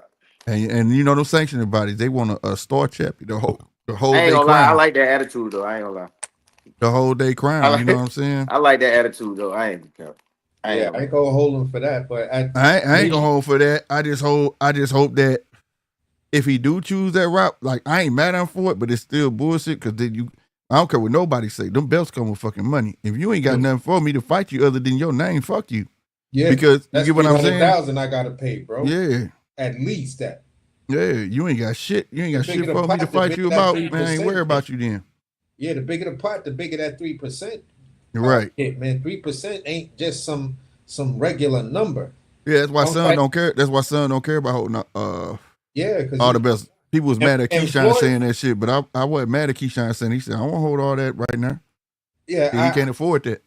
yeah, basically. But even Floyd, way back, that's one of his criticisms. He was like, nah, these sanctioning bodies and these sanctioning fees, y'all gotta chill on that. Errol Spence spoke about it. You feel what I'm saying? He's like, Andre Ward did too. yeah, he like, yo, these sanctioning bodies with these fees, they out of pocket and out of control. But all I'm saying is, when for me, I think Lamont Roach takes the fight because I'm thinking he feels like this, and somebody who's been following him, I'm just speculating. I would say like this: he would take the fight because he was slighted in the amateurs. Yes, he got his get back, but that came a whole year later. Right. You feel what I'm saying? Now he Hey, in the pro. Now hold on, who got slighted? Who got slighted in the amateurs? Lamont Roach. Oh, he got robbed by Because Tank. Yeah. One of the fights, if he would have won that round that they took away, he would have won the fight. And Why they took it away?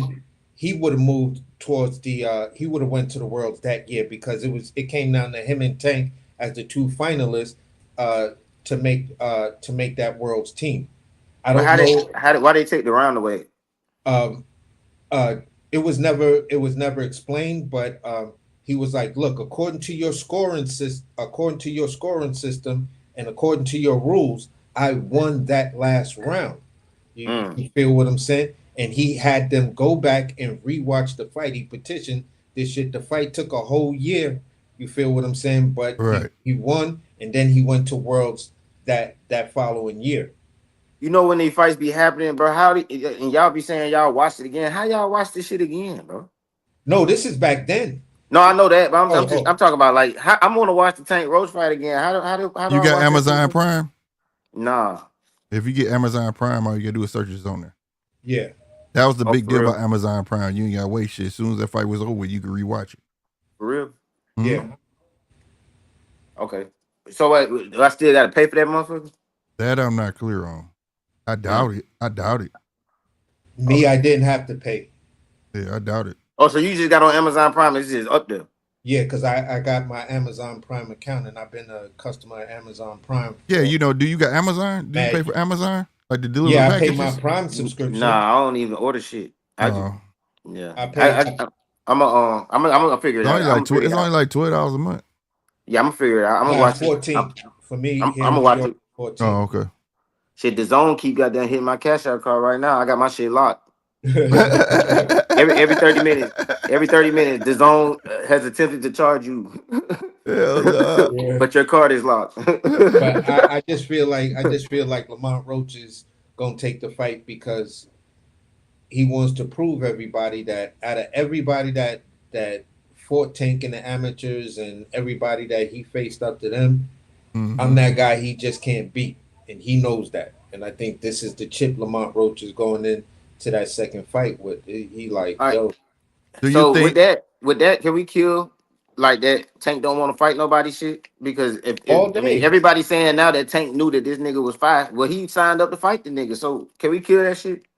Nah, who said Tank don't want to fight nobody? Man, I think in this day and age, man, like I can't say that because in this day and age, that's what everybody doing. They if you go look at like Errol Spence, you can go to any of your top fighters, right? And go look at the criteria who they had been fighting. Then they wait to towards the end of their tenure to start fighting the motherfuckers they should have been fighting. It's like that's their thing. When they was talking about this, when Bud kept calling out fucking Earl, I kept telling everybody on this show. Well, actually, it was over on my other channel on Fridays. But I said he not fighting him. If he fight Bud, that's gonna be his last fucking fight, and what end up it being his last. Like you gotta understand, these cats gotta sell themselves. They can't be on here looking like no chumps. And it's sad to say, as black men, if I say no, I'm not finna fight him. I'm gonna wait till last. They gonna be like, oh, he a punk. But in reality, that's just a strategy, bro. I'm trying to acquire all the belts. I know I could beat Ugas. I know I could beat this dude. Let me go get this belt. Right, I got this one already. Bud gonna be the toughest motherfucker. I'm gonna wait him out, and I'm gonna get him last. You know what I'm saying? To me, that wasn't being no bitch. That was just smart. That was smart than a motherfucker, bro. This dude hot as fish grease right now. I'm not finna fight him right now. Fuck no. Yeah. You know the only problem I got with Bud is he keep getting them down weak ass Chico Lopez pit bulls, man. It's just like, you know what I mean? That's the thing. All of them did it. You know what I'm saying? Like when we talk about motherfucking what's the one that fought Castano and shit, like nobody didn't know who Castano was. You know what I'm saying? Like, and people like, you know, this is just this day and age. That's what they do. The only motherfucker in their class that was really fighting everybody, and like I said, he's one of my favorite out of their whole class, is Sean Porter. Yeah. Sean Porter was fighting everybody, just couldn't beat everybody. You know what I'm saying? But he ain't give a fuck. He was like, win or lose, I'm going in there to fight you. He was a warrior, right? I got a lot of respect give for me Sean my Porter. shot, bro. Got the best resume out of all of them. Hey, like it is crazy. EJ versus Sean Porter, one of my favorite fights to this day. I promise you. And if he fought everybody in his class. Yeah. You know what I mean? So like, you know, he was the only one that wanted to mix it up at any time. I ain't run from no fucking smoke, but everybody else had their plan. Sean fucked most of them niggas up when they was in the amateurs. I mean, Sean Porter was fighting at damn near 175 pounds. Well, that's why I was trying to tell everybody. A lot of people didn't know he came in the pros at 160. Yeah, man. Is Boot still fighting Stanionis? Hell yeah. That's you know. Man, niggas ain't heard nothing about that shit, man. That shit is like. Well, they ain't been promoting it. No, they ain't been promoting it, and it's kind of crazy because you gotta admit, Boots kind of did that to himself. Man, what happened to That just what happened to shows Mario how people ain't. Barrios? That shows how people ain't pleased with his last performance. You know what I'm saying? The words that came out of his mouth behind it. What happened to Mario Barrios? Where the hell he at? No, he Uh, around. Barrios getting ready to fight. He got a fight. He had already had a fight lined up. I forgot He who. got he a fight fighting coming up. I Tio. forget who he's about to fight though, but he got a fight. Barrios, no. Was it Barrios that's fighting Tio on this card? No. Barbosa. Tio's Barbosa. fighting Barbosa. Barbosa. Yeah, that's Barbosa. Arnold Barbosa. But somebody moving up is supposed to fight Barrios. Yeah. You feel they in line for a title eliminator that gets them Barrios. I think it might be Devin Haney. Probably. No, Devin Haney finna get his ass whooped. Haney about to fight Ramirez. Yeah, he finna fight Ramirez, and Ramirez. No, I know he fighting Ramirez, but after They talking about lining it up. yeah, I think Lining all that up. according to the rankings, because I think they got Dev sitting at the number one spot. Man, I want to see Ryan. I want to see Ryan fight Barrios. Yeah, he's sitting at the number one spot for the WBC. Yeah, Mario Barrios. They all show up and show out. Yeah, they all in the same weight class except for Tio. Yeah. That press conference was lit. Tio That press said, conference- Tio, I thought about your ass too when I was watching that shit too. I said, this some ignorant shit. The casino gonna be like, hell yeah. Man, that shit was lit. I watched that shit on the playback, man. I was like, oh yeah. I was like, this nigga Tio tripping. I was like, man, Tio tripping, man. That nigga Tio tripping. I know you dudes who hate Dev gonna hate this, but at the end of the day, man, this kid is moving. He moving the right way. So he fights this fight. If that 3-fight contract of what was rumored is looking like that shit is true, he fights this guy, then Brian Garcia, then he gets the Barrios fight. Yeah, he had them shades on. He had them shades on, trying to hide the innocent child in his eyes, bro. That's why I don't like that shit. I hate that shit that he looked like. That's because his eyes. I'm telling you, his eyes show it. His eyes. No, you don't show that shit. You don't show that shit. Be the I kid. feel him on it. I feel him on the shades, bro. His face ain't ready for his face ain't ready for the shit. All right. Oh man, but when my guy Dev make his comeback, then all you Devin Haney. That's gonna be crazy, bro. Hey, I'm gonna give him his respect though. I'm gonna give him pull it off. No, I know you are, Casino. You just like talking shit like that. So far, that's what I'm reading from you. That's because I really fight these niggas. I ain't gonna lie. Like, I would really dead ass fight these niggas. Uh-huh. They my size. They my size. He said they my size. These niggas my size, dog. I'm telling you. But no, Devin them. Hey, they was talking the same shit, but when he inked that fucked up deal with Top Rank and with my boy with the glasses, white dude and all that, just to go to fucking Australia, he pulled that shit off. So if he could pull this gauntlet off. Oh, you talking about the Cambosis thing?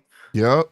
Everybody's like, nah, that's a little different, man. Who fights the Cambosis in Australia? Before that, then you end your career. Then you end that contract with Loma. Yeah. Before that casino, everybody was saying he was gonna lose. Lose Everybody said when he go over there, he was gonna lose. I didn't say that. I said he was finna whoop that dude ass, bro. I didn't know you did. I'm talking about. Oh yeah. I know. It was like he signed the Top Rank Lou DiBella. You know what I'm saying? They about to take all his fucking money, and now he finna go over there, get his ass whooped, or get robbed. He's not finna do it, and he went and did that shit twice. I never said Devin was. I always was like Devin gonna win every fight except the Ryan fight, and I thought he would. I thought Regis had some more. I thought he was gonna beat Regis, but I thought Regis. I was like, man, Regis could win. You know what I'm saying? I was thinking he could win. You know what I'm saying? But no, I wasn't confident. You know what I'm saying? But I confidently. I was more leery of Regis catching Dev and doing serious damage than I was honestly of Ryan Garcia, because I think Ryan he wants to look flashy, and his left hand is thrown in a flashy way. Yeah, Devin could beat Ryan, bro. You feel what Ryan? I'm saying? Ryan was always been one of my Ryan always been one. Well, not always. Like just of this generation, like Ryan has always been one of my favorite fighters, bro. Like Ryan don't know what he wants to be. Yeah, Ryan don't know if he wants to be a fighter or a boxer, bro. That was his problem. If you go back to Ryan Garcia, that wanted to fight, that was trying to make the fight, with Teofimo Lopez Mm-hmm. back in 217, 218. Mm-hmm. That Ryan Garcia right there was one of my top young fighters. Yeah, Focus, because he seen Focus. He back The focused way, though. even the way, Yeah, he even seen the way Focus he now. boxed, seemed more complete now. Now he boxes in a way of, I want to look flashy. I want you to throw the thing and have my shoulders move, and Yeah. you know, it's like, It's like he bro, forgot his way, bro. I ain't gonna lie, I It's like disagree. he want to I'm gonna just tell you throw why hammers. I disagree with that, because you know why, bro? Because I was very impressed with the Fortuna fight, and I was impressed with the Oscar Duarte fight. Like I thought he did great. You know what I'm saying? So Well, the thing that was the example I was gonna give you, the Oscar fight, because like that's when I was like, yeah, he done lost his way, bro. Because if you go back, like you said, the Fortuna fight, right? He boxed that fight with no fucking problem. But when it came to Oscar, it was like he forgot how to box or something. He kept turning his fucking back, want to do a shoulder roll, and I'm sitting there like, boy, you know how to box? What the fuck you doing? Why you playing around?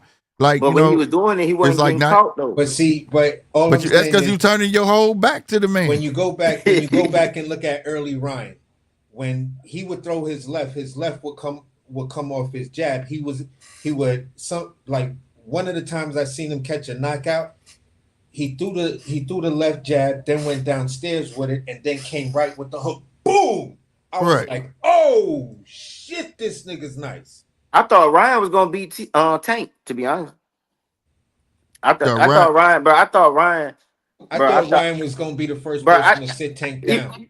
But even though Tank that's what I had said. Even though Ryan beat Tank, even though Tank beat Ryan, I still feel like Ryan the best, bro. Ryan, man, listen, if I had a promotional company, and not even because of the money, but like if I just would, bro, Ryan is the best one to me. He needs somebody like where Out of he that at now group. that's gonna keep him in check. Because if he stayed on that path of boxing and setting up that left hand, we would be questioning him right now. Yo, you know what I'm saying? Whatever. Set that left hook up so pretty. He knew how to put guys in. Yeah. What was my guy from England that sat him on his ass and he got back up? Luke Campbell. And he got that motherfucker the fuck up out of there too by setting that left hand up. Bring your ass here, tear your body up. That's what he should be on. But it's like I felt like his last couple fight, he just want to be a fighter. You know what I'm saying? But this how you know he's back. Big. This how you know he back. Because the nigga back with goddamn Reynoso. And he don't play no games. Yeah, That's you gotta go. That's the guy who got him looking the way I liked him before. So this is why I want to see his fight now and see if he could, if I could try to put aside all the stupid shit he was saying and just be like, all right, let's see if you're a fighter now. If you're gonna turn that corner and just become, work your way to at least people being able to tolerate you. Right. Fact. Yeah. Fact. Yeah. That racist shit do be killing me. Like I ain't gonna lie, but at the end of the day, I be trying to keep the shit what I see in the ring. Like, you know what I'm saying? I ain't the type of person who's gonna be like he gonna lose just because he said some racist shit. No, but here's the thing. No, it's like you're a great fighter, but fuck your character. You know what I mean? Yeah, yeah. Here's the thing. I'm gonna ask y'all this question. The last dude to fight Caleb Plant, McCumbee. The MAGA dude with the motorcycle, with the handlebar mustache, the country ass, whatever, the mullet, and all of that bullshit. And all that.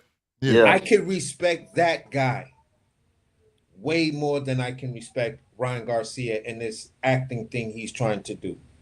Yeah. Because McCumbee really believes that stupid shit he believes. Right. Feel what I'm saying? Ryan, this wasn't you before.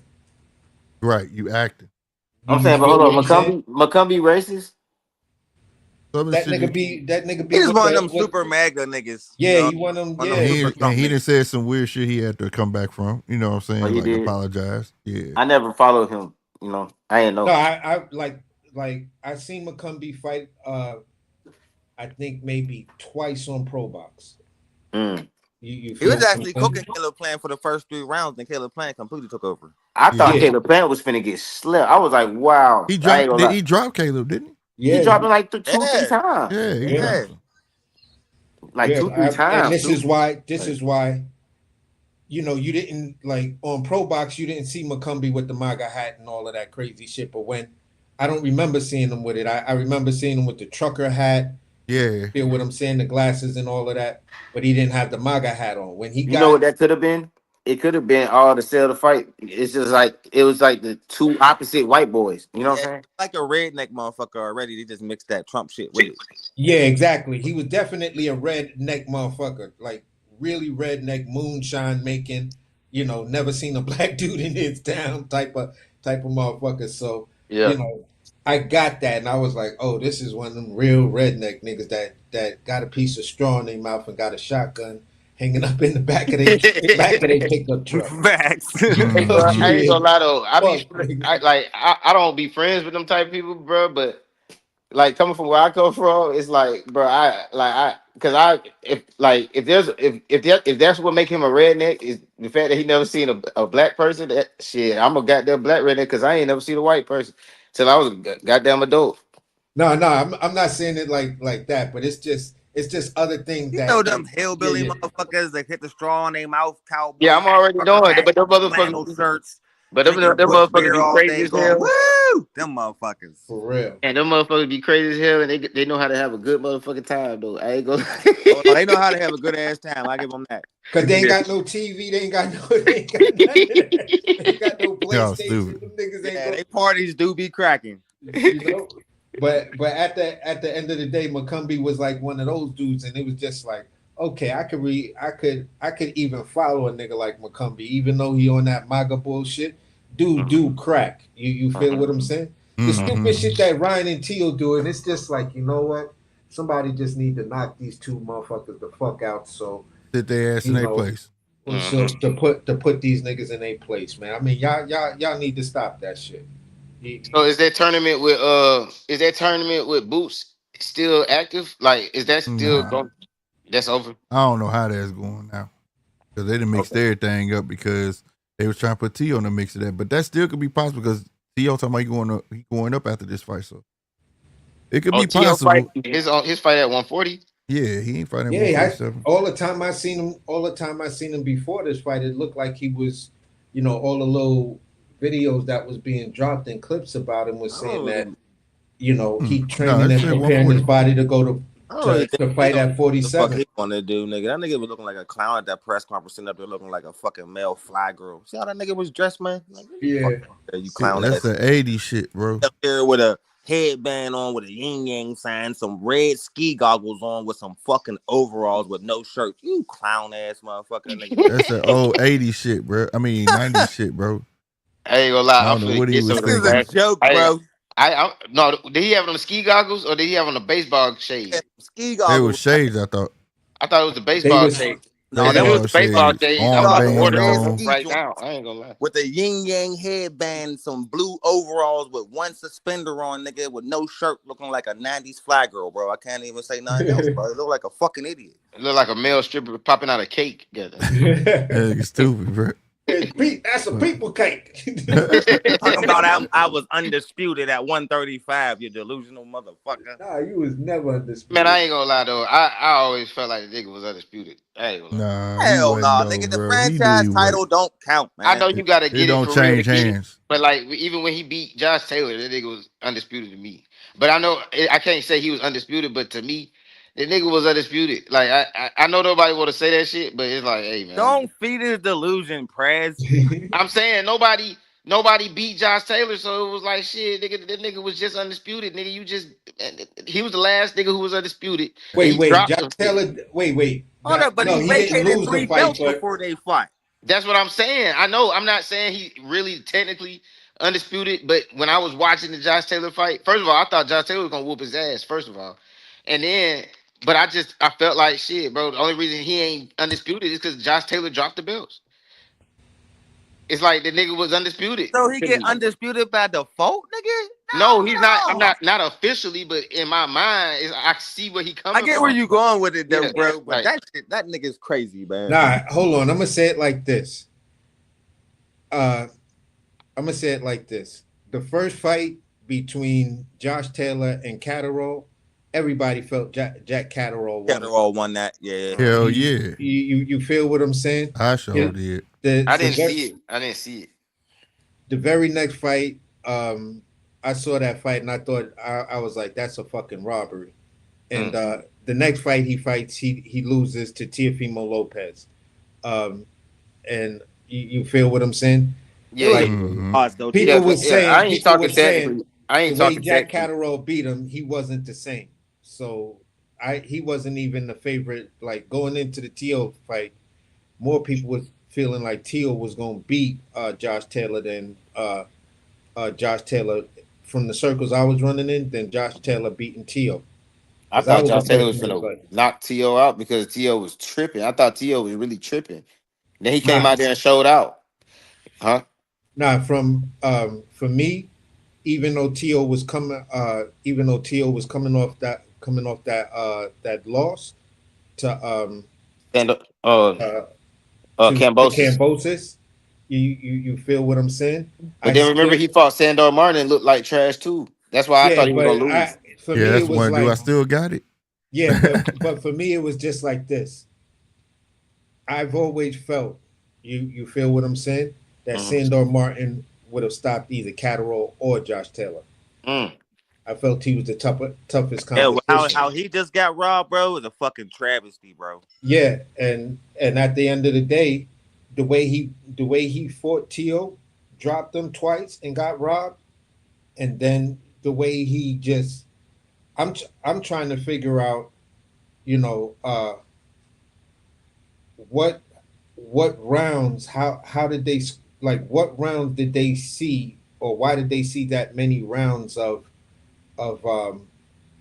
Pueblo winning over Martin? I was like, I don't see that. Yeah, I didn't see that neither. They robbed him all day. Yeah, I was I for saw. sure he won that.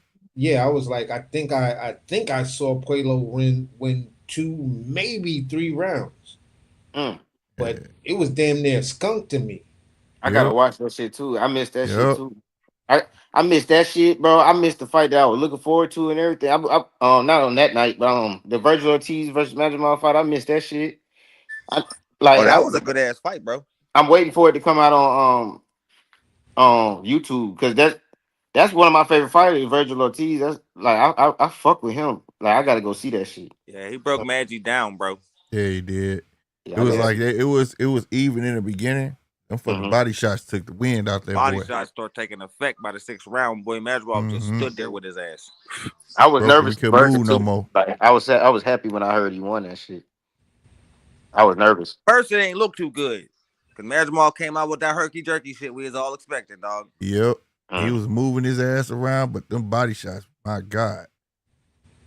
Yeah, Yeah. Virgil can hit for real. Yeah, he a body I ain't snatcher, gonna man. lie. If That's he his fight that's his Boots, forte. if he Yeah, if he now that fight he Boots, beat like Boots gonna have to move, and them body shots, bro, them was vicious, bro. I ain't know he could go to the body like that. man, now that he beat Masvidal, and the way people saying, I gotta go watch it myself. But the way people was talking about it, I got Virgil over Boots. nah, I've always had Virgil Oh over yeah, I Boots. have. I Even agree. I already have Rojo over Boots. yeah, Okay. even at 47, I was like, if you would have fought this nigga at 47 when he called you out, he would Hmm. have broke you the fuck up. Yeah. He would have broke you the fuck up and broke you down, bro. He wasn't ready for that shit. Yeah, like at the 54 Virgil, I'm not 100% sold on him yet because I'm gonna say it like But what this. Boacek did to him? No, no, no, no, no, no, no, no. I'm gonna say it like this. If this dude don't come out your mouth and he called you out already a couple of times, bro, I'm gonna say this is a motherfucker you definitely don't want to see. And that's Mr. Charles Conwell done called out this Virgil fight a couple of times Oh already. shit. You feel what I'm saying? And that's Ooh, that's I like that fight. that's That's a going mega fight at 54. that fucking shit right there, boy. Because Woo. Conwell was supposed to be in the mix for the replacement for Yeah. Virgil. Yeah. And Virgil got real quiet. That Mm. motherfucker's a beast, bro. I can't wait till he get out there, bro. I can't wait. Yeah, so I respect Virgil. I love your gangster. I was a huge fan of yours at 47, but some of these moves you making at 54, it's like I gotta see a little. I gotta see a little more because I'm in the camp that Boachuk did beat you, bro. You got that victory. You capitalized on it with a Majimov stoppage, which is huge for your for your return and your credibility. Right. Give you that. You feel what I'm saying? And you got him out of there earlier than what Bud did. Bud went the Ain't gonna distance. lie. But the way 54 set up, I feel what you coming from. Like, but the way 54 set up, man, I don't see nobody getting out that bitch under 50. 54 got that. Yeah, 54 bro. got smoked there. That's what I like. Everybody getting their ass whooped at That's what I 154. like. That's what I So I like to don't hear. know, and this is why for me, I mean, when Mel first got to 54, it wasn't like it is right now. It was a lot of niggas on their way out. Mm-hmm. You feel what I'm saying? If Mel really want to try to say this is my division and nobody did it from the mud like me, then get your ass back in this mix. Because you got niggas like Bakaram, you got, and I'm just going to say it, I hope Fundora turned the corner and know how to fight using his size and his reach and everything. If he does that, he's a big problem. Charles Conwell is a big problem coming up. Xander Zayas is a big problem coming up. And that's a fight right there. My bad. Bochuck is still a problem. You feel what I'm Hell saying? yeah. Man, I want to see Xander, I'm a little bit. I him. don't know yet, but Yeah, Man, I want that's to what see I'm Xander saying. Coming Zayas up. versus Virgil. I want to see Virgil Xander Zayas, bro. Yeah, Eventually, Xander ain't ready for Virgil yet. yeah, but he ain't. Yeah, I agree with that. Xander's not quite ready for. How many fights Xander Zayas got? I think something like 16 or 17. somewhere Oh, around that there. he ready. He ready, man. But he just came up to the weight though. Yeah, Shit, but the Virgil problem did with too, shit. the problem with Xander is he's going to collapse under Virgil's pressure. Yeah, he just Like came up to Xander his looks weight. good, but the people that he fought so far that are pressure fighters, they don't have that IQ that Virgil brings in to know. Right. All right, I'm gonna go upstairs twice just to set the trap, and that's gonna open up the door to let me do what I really know how to do. That stops you is my body shots. Mm-hmm. You feel what I'm saying? And I think Xander's. I don't know. Maybe he steps up to the plate. I don't want to say. I don't want to like really land a plane on and say nah he's not ready. But if he ever signs a deal or something goes out to him and he gets that opportunity to fight Virgil and he takes it, then he feels he's ready. It's something that I think we he need a haven't couple seen more yet. fights, bro. I think he need Yeah, I a think- couple more fights at that weight. Because he looked Yeah. good at the lower weights, you know what I'm saying? But when he came up, that's when he didn't look he looked a lot slower. You know what I'm saying? Yeah. He gotta get acclimated to that weight. I don't want to see him fight no Virgil next, because goddamn it. Remember, he got amped up. He thought he was finna fight Virgil, remember? Yeah. Yeah. He Shit. thought he was. I was who like, y'all I got? don't know. Bob ain't finna put that dude in there with Virgil right now. He ain't ready to. Mm-mm. Who y'all got? Fundora or Cordell Booker? Oh, Fundora, man. Fundora. Damn, Cordell Booker ain't talking about nothing. Yeah, I like that. You know what Not I'm saying? to Long as he don't go there trying to scrap with him. if And the Fundora inside. fights the way I'm gonna keep saying it like this. If Fundora fights the way he fought Tim Tszyu, it should be an easy fight for Fundora. He gotta fight his height, bro. Yeah. That's Cordell something Booker. he gotta do. I've been following him on Instagram for a long time. Yeah. If he I go never there, seen him fight though. if he going there trying to hunch over and fight the inside with that man, He gonna get yeah, knocked the fuck out. he can fuck around and get knocked better out. fighter. No, but see, for me, I think that would be his best bet to lure Fundora into his weakest. That's his weakest. That's his kryptonite right there, because he's always going to be the tall guy that wants to scrap with you inside, and that's where he smothers his work and can't get that tall lean man torque on his punches like prior to Hamza before he lost to what's the name? Carlos Adames. Adames took that medium and long range away from Hamza, so Hamza didn't know what the fuck to do. It was a loss or a draw. I think it was a draw. It was a bullshit draw, yeah. But Yeah, I'm gonna say, Hamza, you my guy. I've been talking about you forever in 3 days, and you dropped the bag on that one. Yeah, and they trying to say he broke his hand. They trying to say he you. broke his hand now. Okay, so all right. If that's the case, and that's what happened, and that's what kept your hands in your pocket, whatever. All right, fine. We'll see how you come back. You feel what I'm saying? But the fight that I saw on that night, I didn't know you had a hand injury. I don't think it was broke. I don't think it was broke. I was like, does he have a hand injury, or is Adamas's head movement? Because it looked like Adamas watched that Ammo Williams fight and saw how Hamza was having issues with a power puncher that had lateral movement. Yeah, that was his. That I was kept telling people that this is gonna be his toughest fight, bro. And he gonna have to be on point. Yeah, And he wasn't. Just yeah. wasn't, bro. He started catching them punches, man. It was taking it out of him. And that's all it was. This is why I think good fighters and this is why even if he comes back, I don't believe Fundora beats Errol Spence, because Errol Spence is gonna get on that inside and make you fight his inside fight. See, that's the thing. I don't know if Earl got enough to get in the inside though. He gonna have more, he gonna have to work on something more than that damn double jab.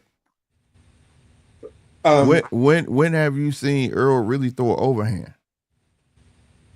Well, he threw a couple of overhands when he was trying to when he was fighting Bud. But this is the problem with the Derrick James method of boxing.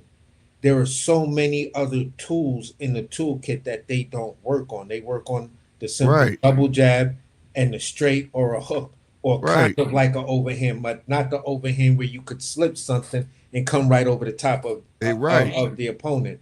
You feel what I'm saying? Mm-hmm. So I think that's the flaws with the Derrick James school. Now, if he went to a trainer like Winky Wright or this is a person that I would love him to go to, because I think they would have a good synergy. Roy Jones and Errol Spence. He'll teach some punch placement for sure. Yeah, so I slip some shit because he definitely gonna need that fighting Fundora. I agree with you. He can get the inside. He can break him down. But my thing is how is he gonna get there? If it's the Errol Spence that fought Bud, I got Fundora easily winning that fight and stopping him. Mm-hmm. Stopping him probably like the 9th, 10th round. He got to come with some new weapons, bro. Yeah, new weapons. Because the weapons you have right now tells you on the real elite level, you can't compete. Yeah, them motherfuckers rusty. The way you got beat, rusty, boy. Yeah, they dull, they rusty. I promise you, bro. You got a knife WD-40 bag that ain't got one sharp knife in it. I ain't gonna lie, man. Boy. I ain't gonna lie, bro. The way these niggas, like the way boxing so lit in me right now, bro. Anybody taking a layoff, just stay going, man. Just stay going. It's gonna be hard. It's gonna be hard for him. Yeah, like what I'm saying. Like Charlo's still in recess. He bring his ass back, and people think like he just gonna come back and dominate. They both get their ass whooped if they try to come back. Man, that conditioning ain't no mother like that shit. That fight conditioning, bro. Like that's a shape. It's ideal to stay in that mode, man. It's ideal. That's all sports, man. It's like I used to play basketball in high school. Shit, you gotta do that shit every day, nigga. Think you gonna be taking the summer off and then get back to school, hit practice. Think you in shape? Shit, that court is a monster. You know what I'm saying? Like that's some different ass. Yeah, shit, when you really hustling for real up and down that court. Bro, yeah, bro, you gotta get there. Way different than talking about let's go to the park and hoop. Shit, I ain't gonna lie. Whenever I used to play basketball, all I could do was hustle because, bro, I could not shoot. But I got them. But you ain't gonna shoot on me though. And I'm finna get this rebound. Like, but bro, hell no. We're here in New York, right?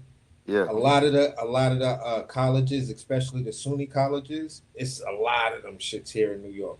Mm-hmm. Yeah. Like during while school is out and shit like that, and it ain't basketball season, they open up the gyms.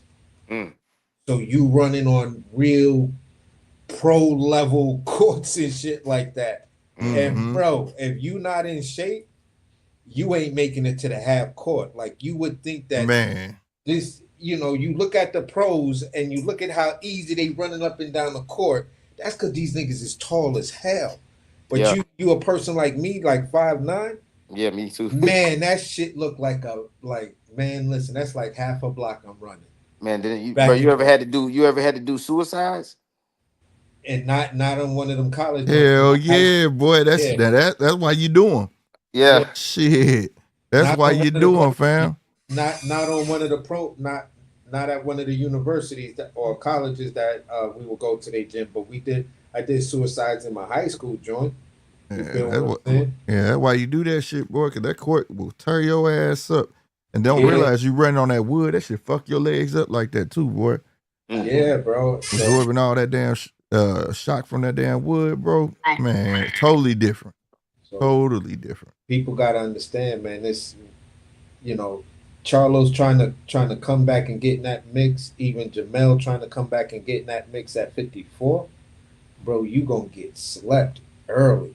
I'm telling you. And you better take some soft touches, get a nigga from the liquor store.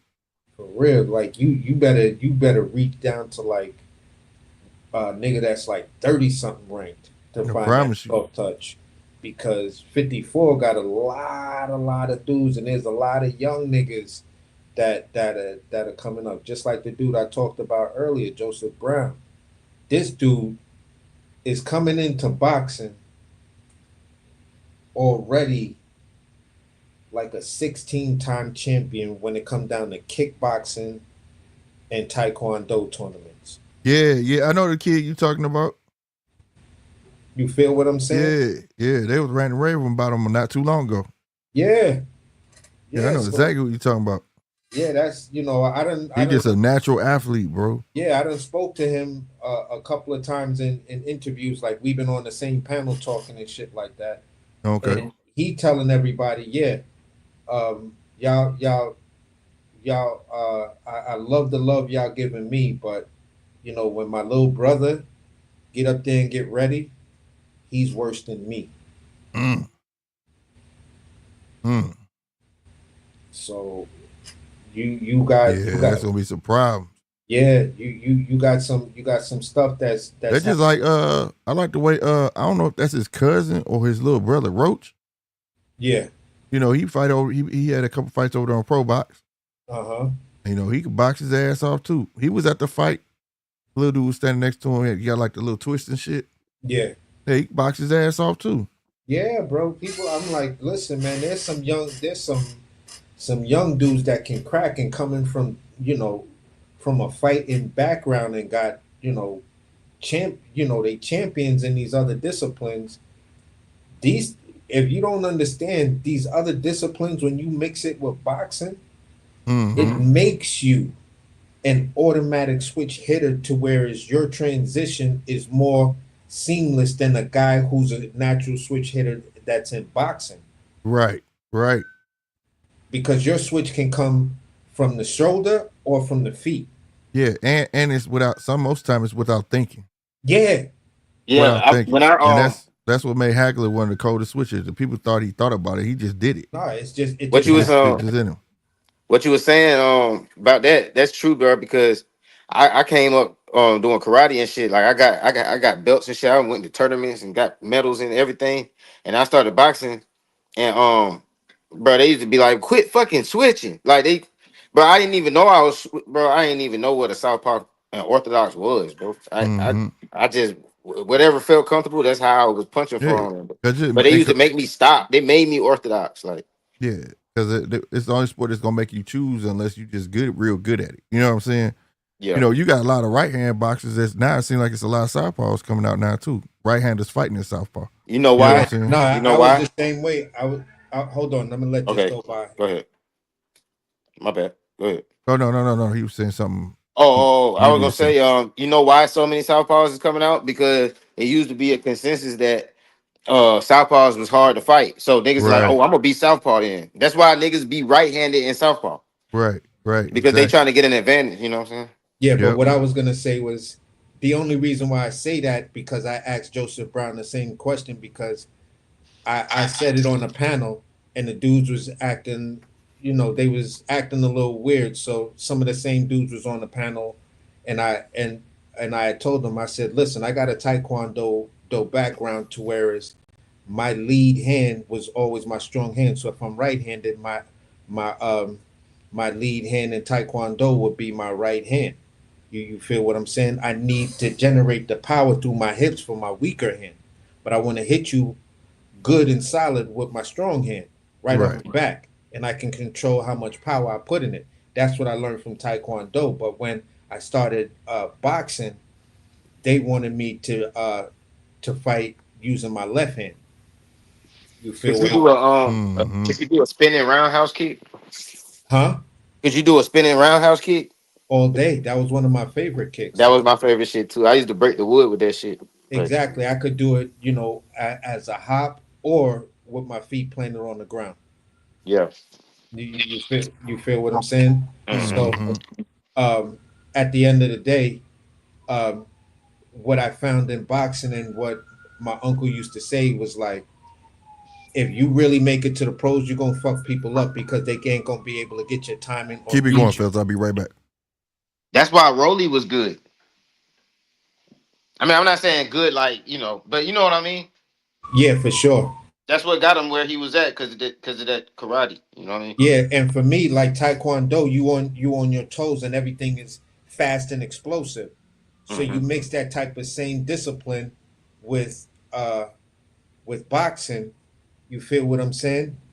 Mm-hmm. This is where I used to catch a lot of people, even in the tournaments I fought, Mm-hmm. because my first step, and I wouldn't throw the kick, I would throw a straight left at you.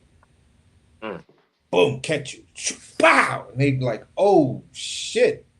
Ding point. You feel what I'm saying? Mm-hmm. Next one, I just, kick you or do a spinning or spinning roundhouse. Or you feel what I'm saying? You know what's so crazy? I ain't gonna lie, I never did a spinning roundhouse kick in a tournament because I was nervous to turn my back ever. Like I Bro, don't. I got my brown belt because I threw that kick.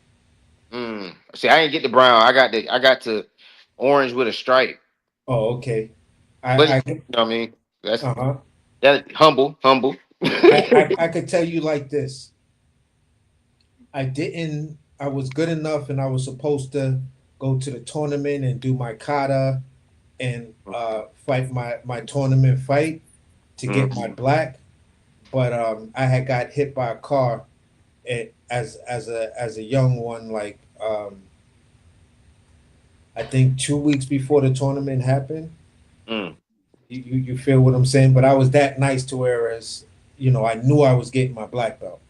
yeah. You feel what I'm saying? And I got a homie. I got a homie I paint with and shit, and his he got his wife and his kids doing the karate and shit. Man, he got a daughter. His daughter is 11. She a black belt already, bro. Like yeah, yeah, that shit's crazy.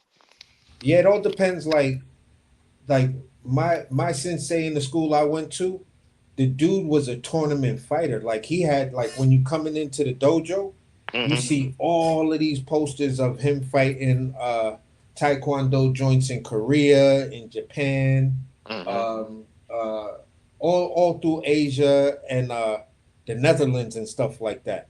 Hmm. You feel what I'm saying? Yeah. Um, the So first time he was on the fast track. the first time I ever heard of like Copenhagen or Greenland or Iceland without it being in school was my sensei talking like, yo, Denmark Hmm. and places like that. Hmm. That's where you go to really learn Muay Thai or Taekwondo. Mm. You feel what I'm saying? And he was like, yeah, I fought in tournaments over there, so we learned kind of a mixture of traditional Taekwondo, but how to use it in a real fight. Yeah. Hmm. Yeah. That's what my the gym the dojo that my partner that I was telling you about his family go to. The people who own that one, they the same way. Like they done been all around the world. I painted one of their house, and they had a whole trophy room. Like not a trophy case, they had a trophy room. Yeah. Like yeah, bro. Like in my dojo, my sensei, like he was like ranked the number two guy in the world. Mhm. He came in and he was training sometimes, and we would see, he lost the fight of what that would have made him like the number one dude in the world. I think it was some white guy. Mm. He's American, and this dude, I can't remember his name, but he's a legend. You feel what I'm saying? He's the first karate taekwondo dude to beat a Muay Thai guy and all of this, and he beat this dude back in like the 80s and 90s, and that's when my sensei lost to him. You feel what I'm saying? But like my sensei had over like 300 trophies inside the dojo, and most of Mm. them shits was all first place. So, Yeah, making what's a up? going from a transition like that to boxing, man, listen, um, I don't know sometimes if that's a good thing for a kid that really ain't got the discipline he needs to learn to control yourself. Feel what I'm saying? Because I just found myself getting into a lot of fights because I knew what I could do back then, and regardless of me being a smaller dude, it was just like I started to develop that small man complex. Like, big man, you ain't gonna talk to me like that. I would literally fuck you up. You know what I'm saying? Yeah. So Like, I can't wait for them. I've been waiting on this day. exactly, I ain't gonna exactly. lie, I be on that too, bro. I'm I've been waiting for the waiting day on that I this grow shit. out. I'm waiting till the day I grow out of wanting to smoke, man. I ain't gonna lie. Like I Oh be, my God, I did an eviction when it was yesterday morning, bro. I did an eviction. We did an eviction of a lady. She had a business, and I think she wasn't doing nails, bro. She might have been doing like skincare or something, bro. She got evicted, and they called her, told her 'cause she had like a Shih Tzu in a cage inside the business. So the marshal had called her and told her to come get her dog. So first person showed up was her boyfriend, man. He pulled up talking crazy, and bro, I was like, man, let me at him. well, you worse than them damn dogs. Someone let me out the cage. Better not let me out this fence, nigga. I'm on your ass. Man, you lucky these marshals right here, nigga, because you tripping. Like he came out there really talking crazy, like And then bro, you know what's so crazy? Overnight, they had came back and fucking destroyed the fucking business. That's Like sad, they bro. broke the glass and tore up the inside, and bro, this shit crazy. That's sad, bro. These Yeah, folks Ain't out no here in life Atlanta like be that, bro. they got them, they get ratchet, bro. Like you already know you ain't paid your goddamn bills in 4 months. What the fuck is the problem? Right, Like, right. leave gracefully. Like the fuck. You know what I You're mean? right. Well, fellas, I'm about to go ahead and shut it down, man. I appreciate y'all coming on, dog. for sure, man. Good show, man. Great show. Yes, sir. Yes, Salute, sir, man. man. All right, y'all. Right on. All right, y'all, man. I hope y'all enjoyed tonight's show, man. But the main premise is this, bro. I ain't gonna start. I'm not gonna talk too much about Tank Roach. I'm just eager to see what's coming out this New York State Athletic Commission. Then I probably start back talking about it because, hey, it's in the air. I just hope that Tank do a rematch. I know that's how Roach probably want it. I can't imagine he want it like this. If he does, I mean, I know he pursuing it. I think he pursuing it at the end of the day to force a rematch. That's how I'm looking at it. And that's my say so. But I don't think he gets overturned. I think it'd be a DQ or something like that. And that's my say so on that. But I'm telling y'all, keep your eyes on Turkey because this ain't the end, bro. This dude is looking for global domination. Like, so you got to think, he got a 3 fight deal with Inoue. He got a 4 fight deal with Canelo. He got then a plethora of boxers under the roof already between Top Rank, Golden Boy, Queensberry, and Matchroom, and Boxer. You got Boxer. You got, I think it's 2 other ones. But at the end of the day, he worked with everybody. So stay tuned. Keep your eyes peeled. It seems like every couple months, this dude making these serious moves. Well, it come to light. Let's say that. It be out there, just don't always pay attention. Then when it come to light, everybody pays attention. But y'all know what it is, man. Like I said, I'll see y'all on the next one. Salute to everybody who hit that like button and everybody who hit that subscribe button. I greatly, greatly appreciate y'all. Everybody in the chat, thank you. Punch, thank you for coming through round 1. Legacy remains. Everything else fades, man. I'm going to take your name, put it on the shirt, bro. I ain't going to lie. E-Dub, what's going on, man? Chappelle came through. Everybody who participated in the poll. I really appreciate all of that. You know what I'm saying? It all helps my show grow. You know what I'm saying? Without y'all just know me. Having said that, I am your boy Slick 50, man. And I'm finna get up out of here. Y'all be easy. Deuces.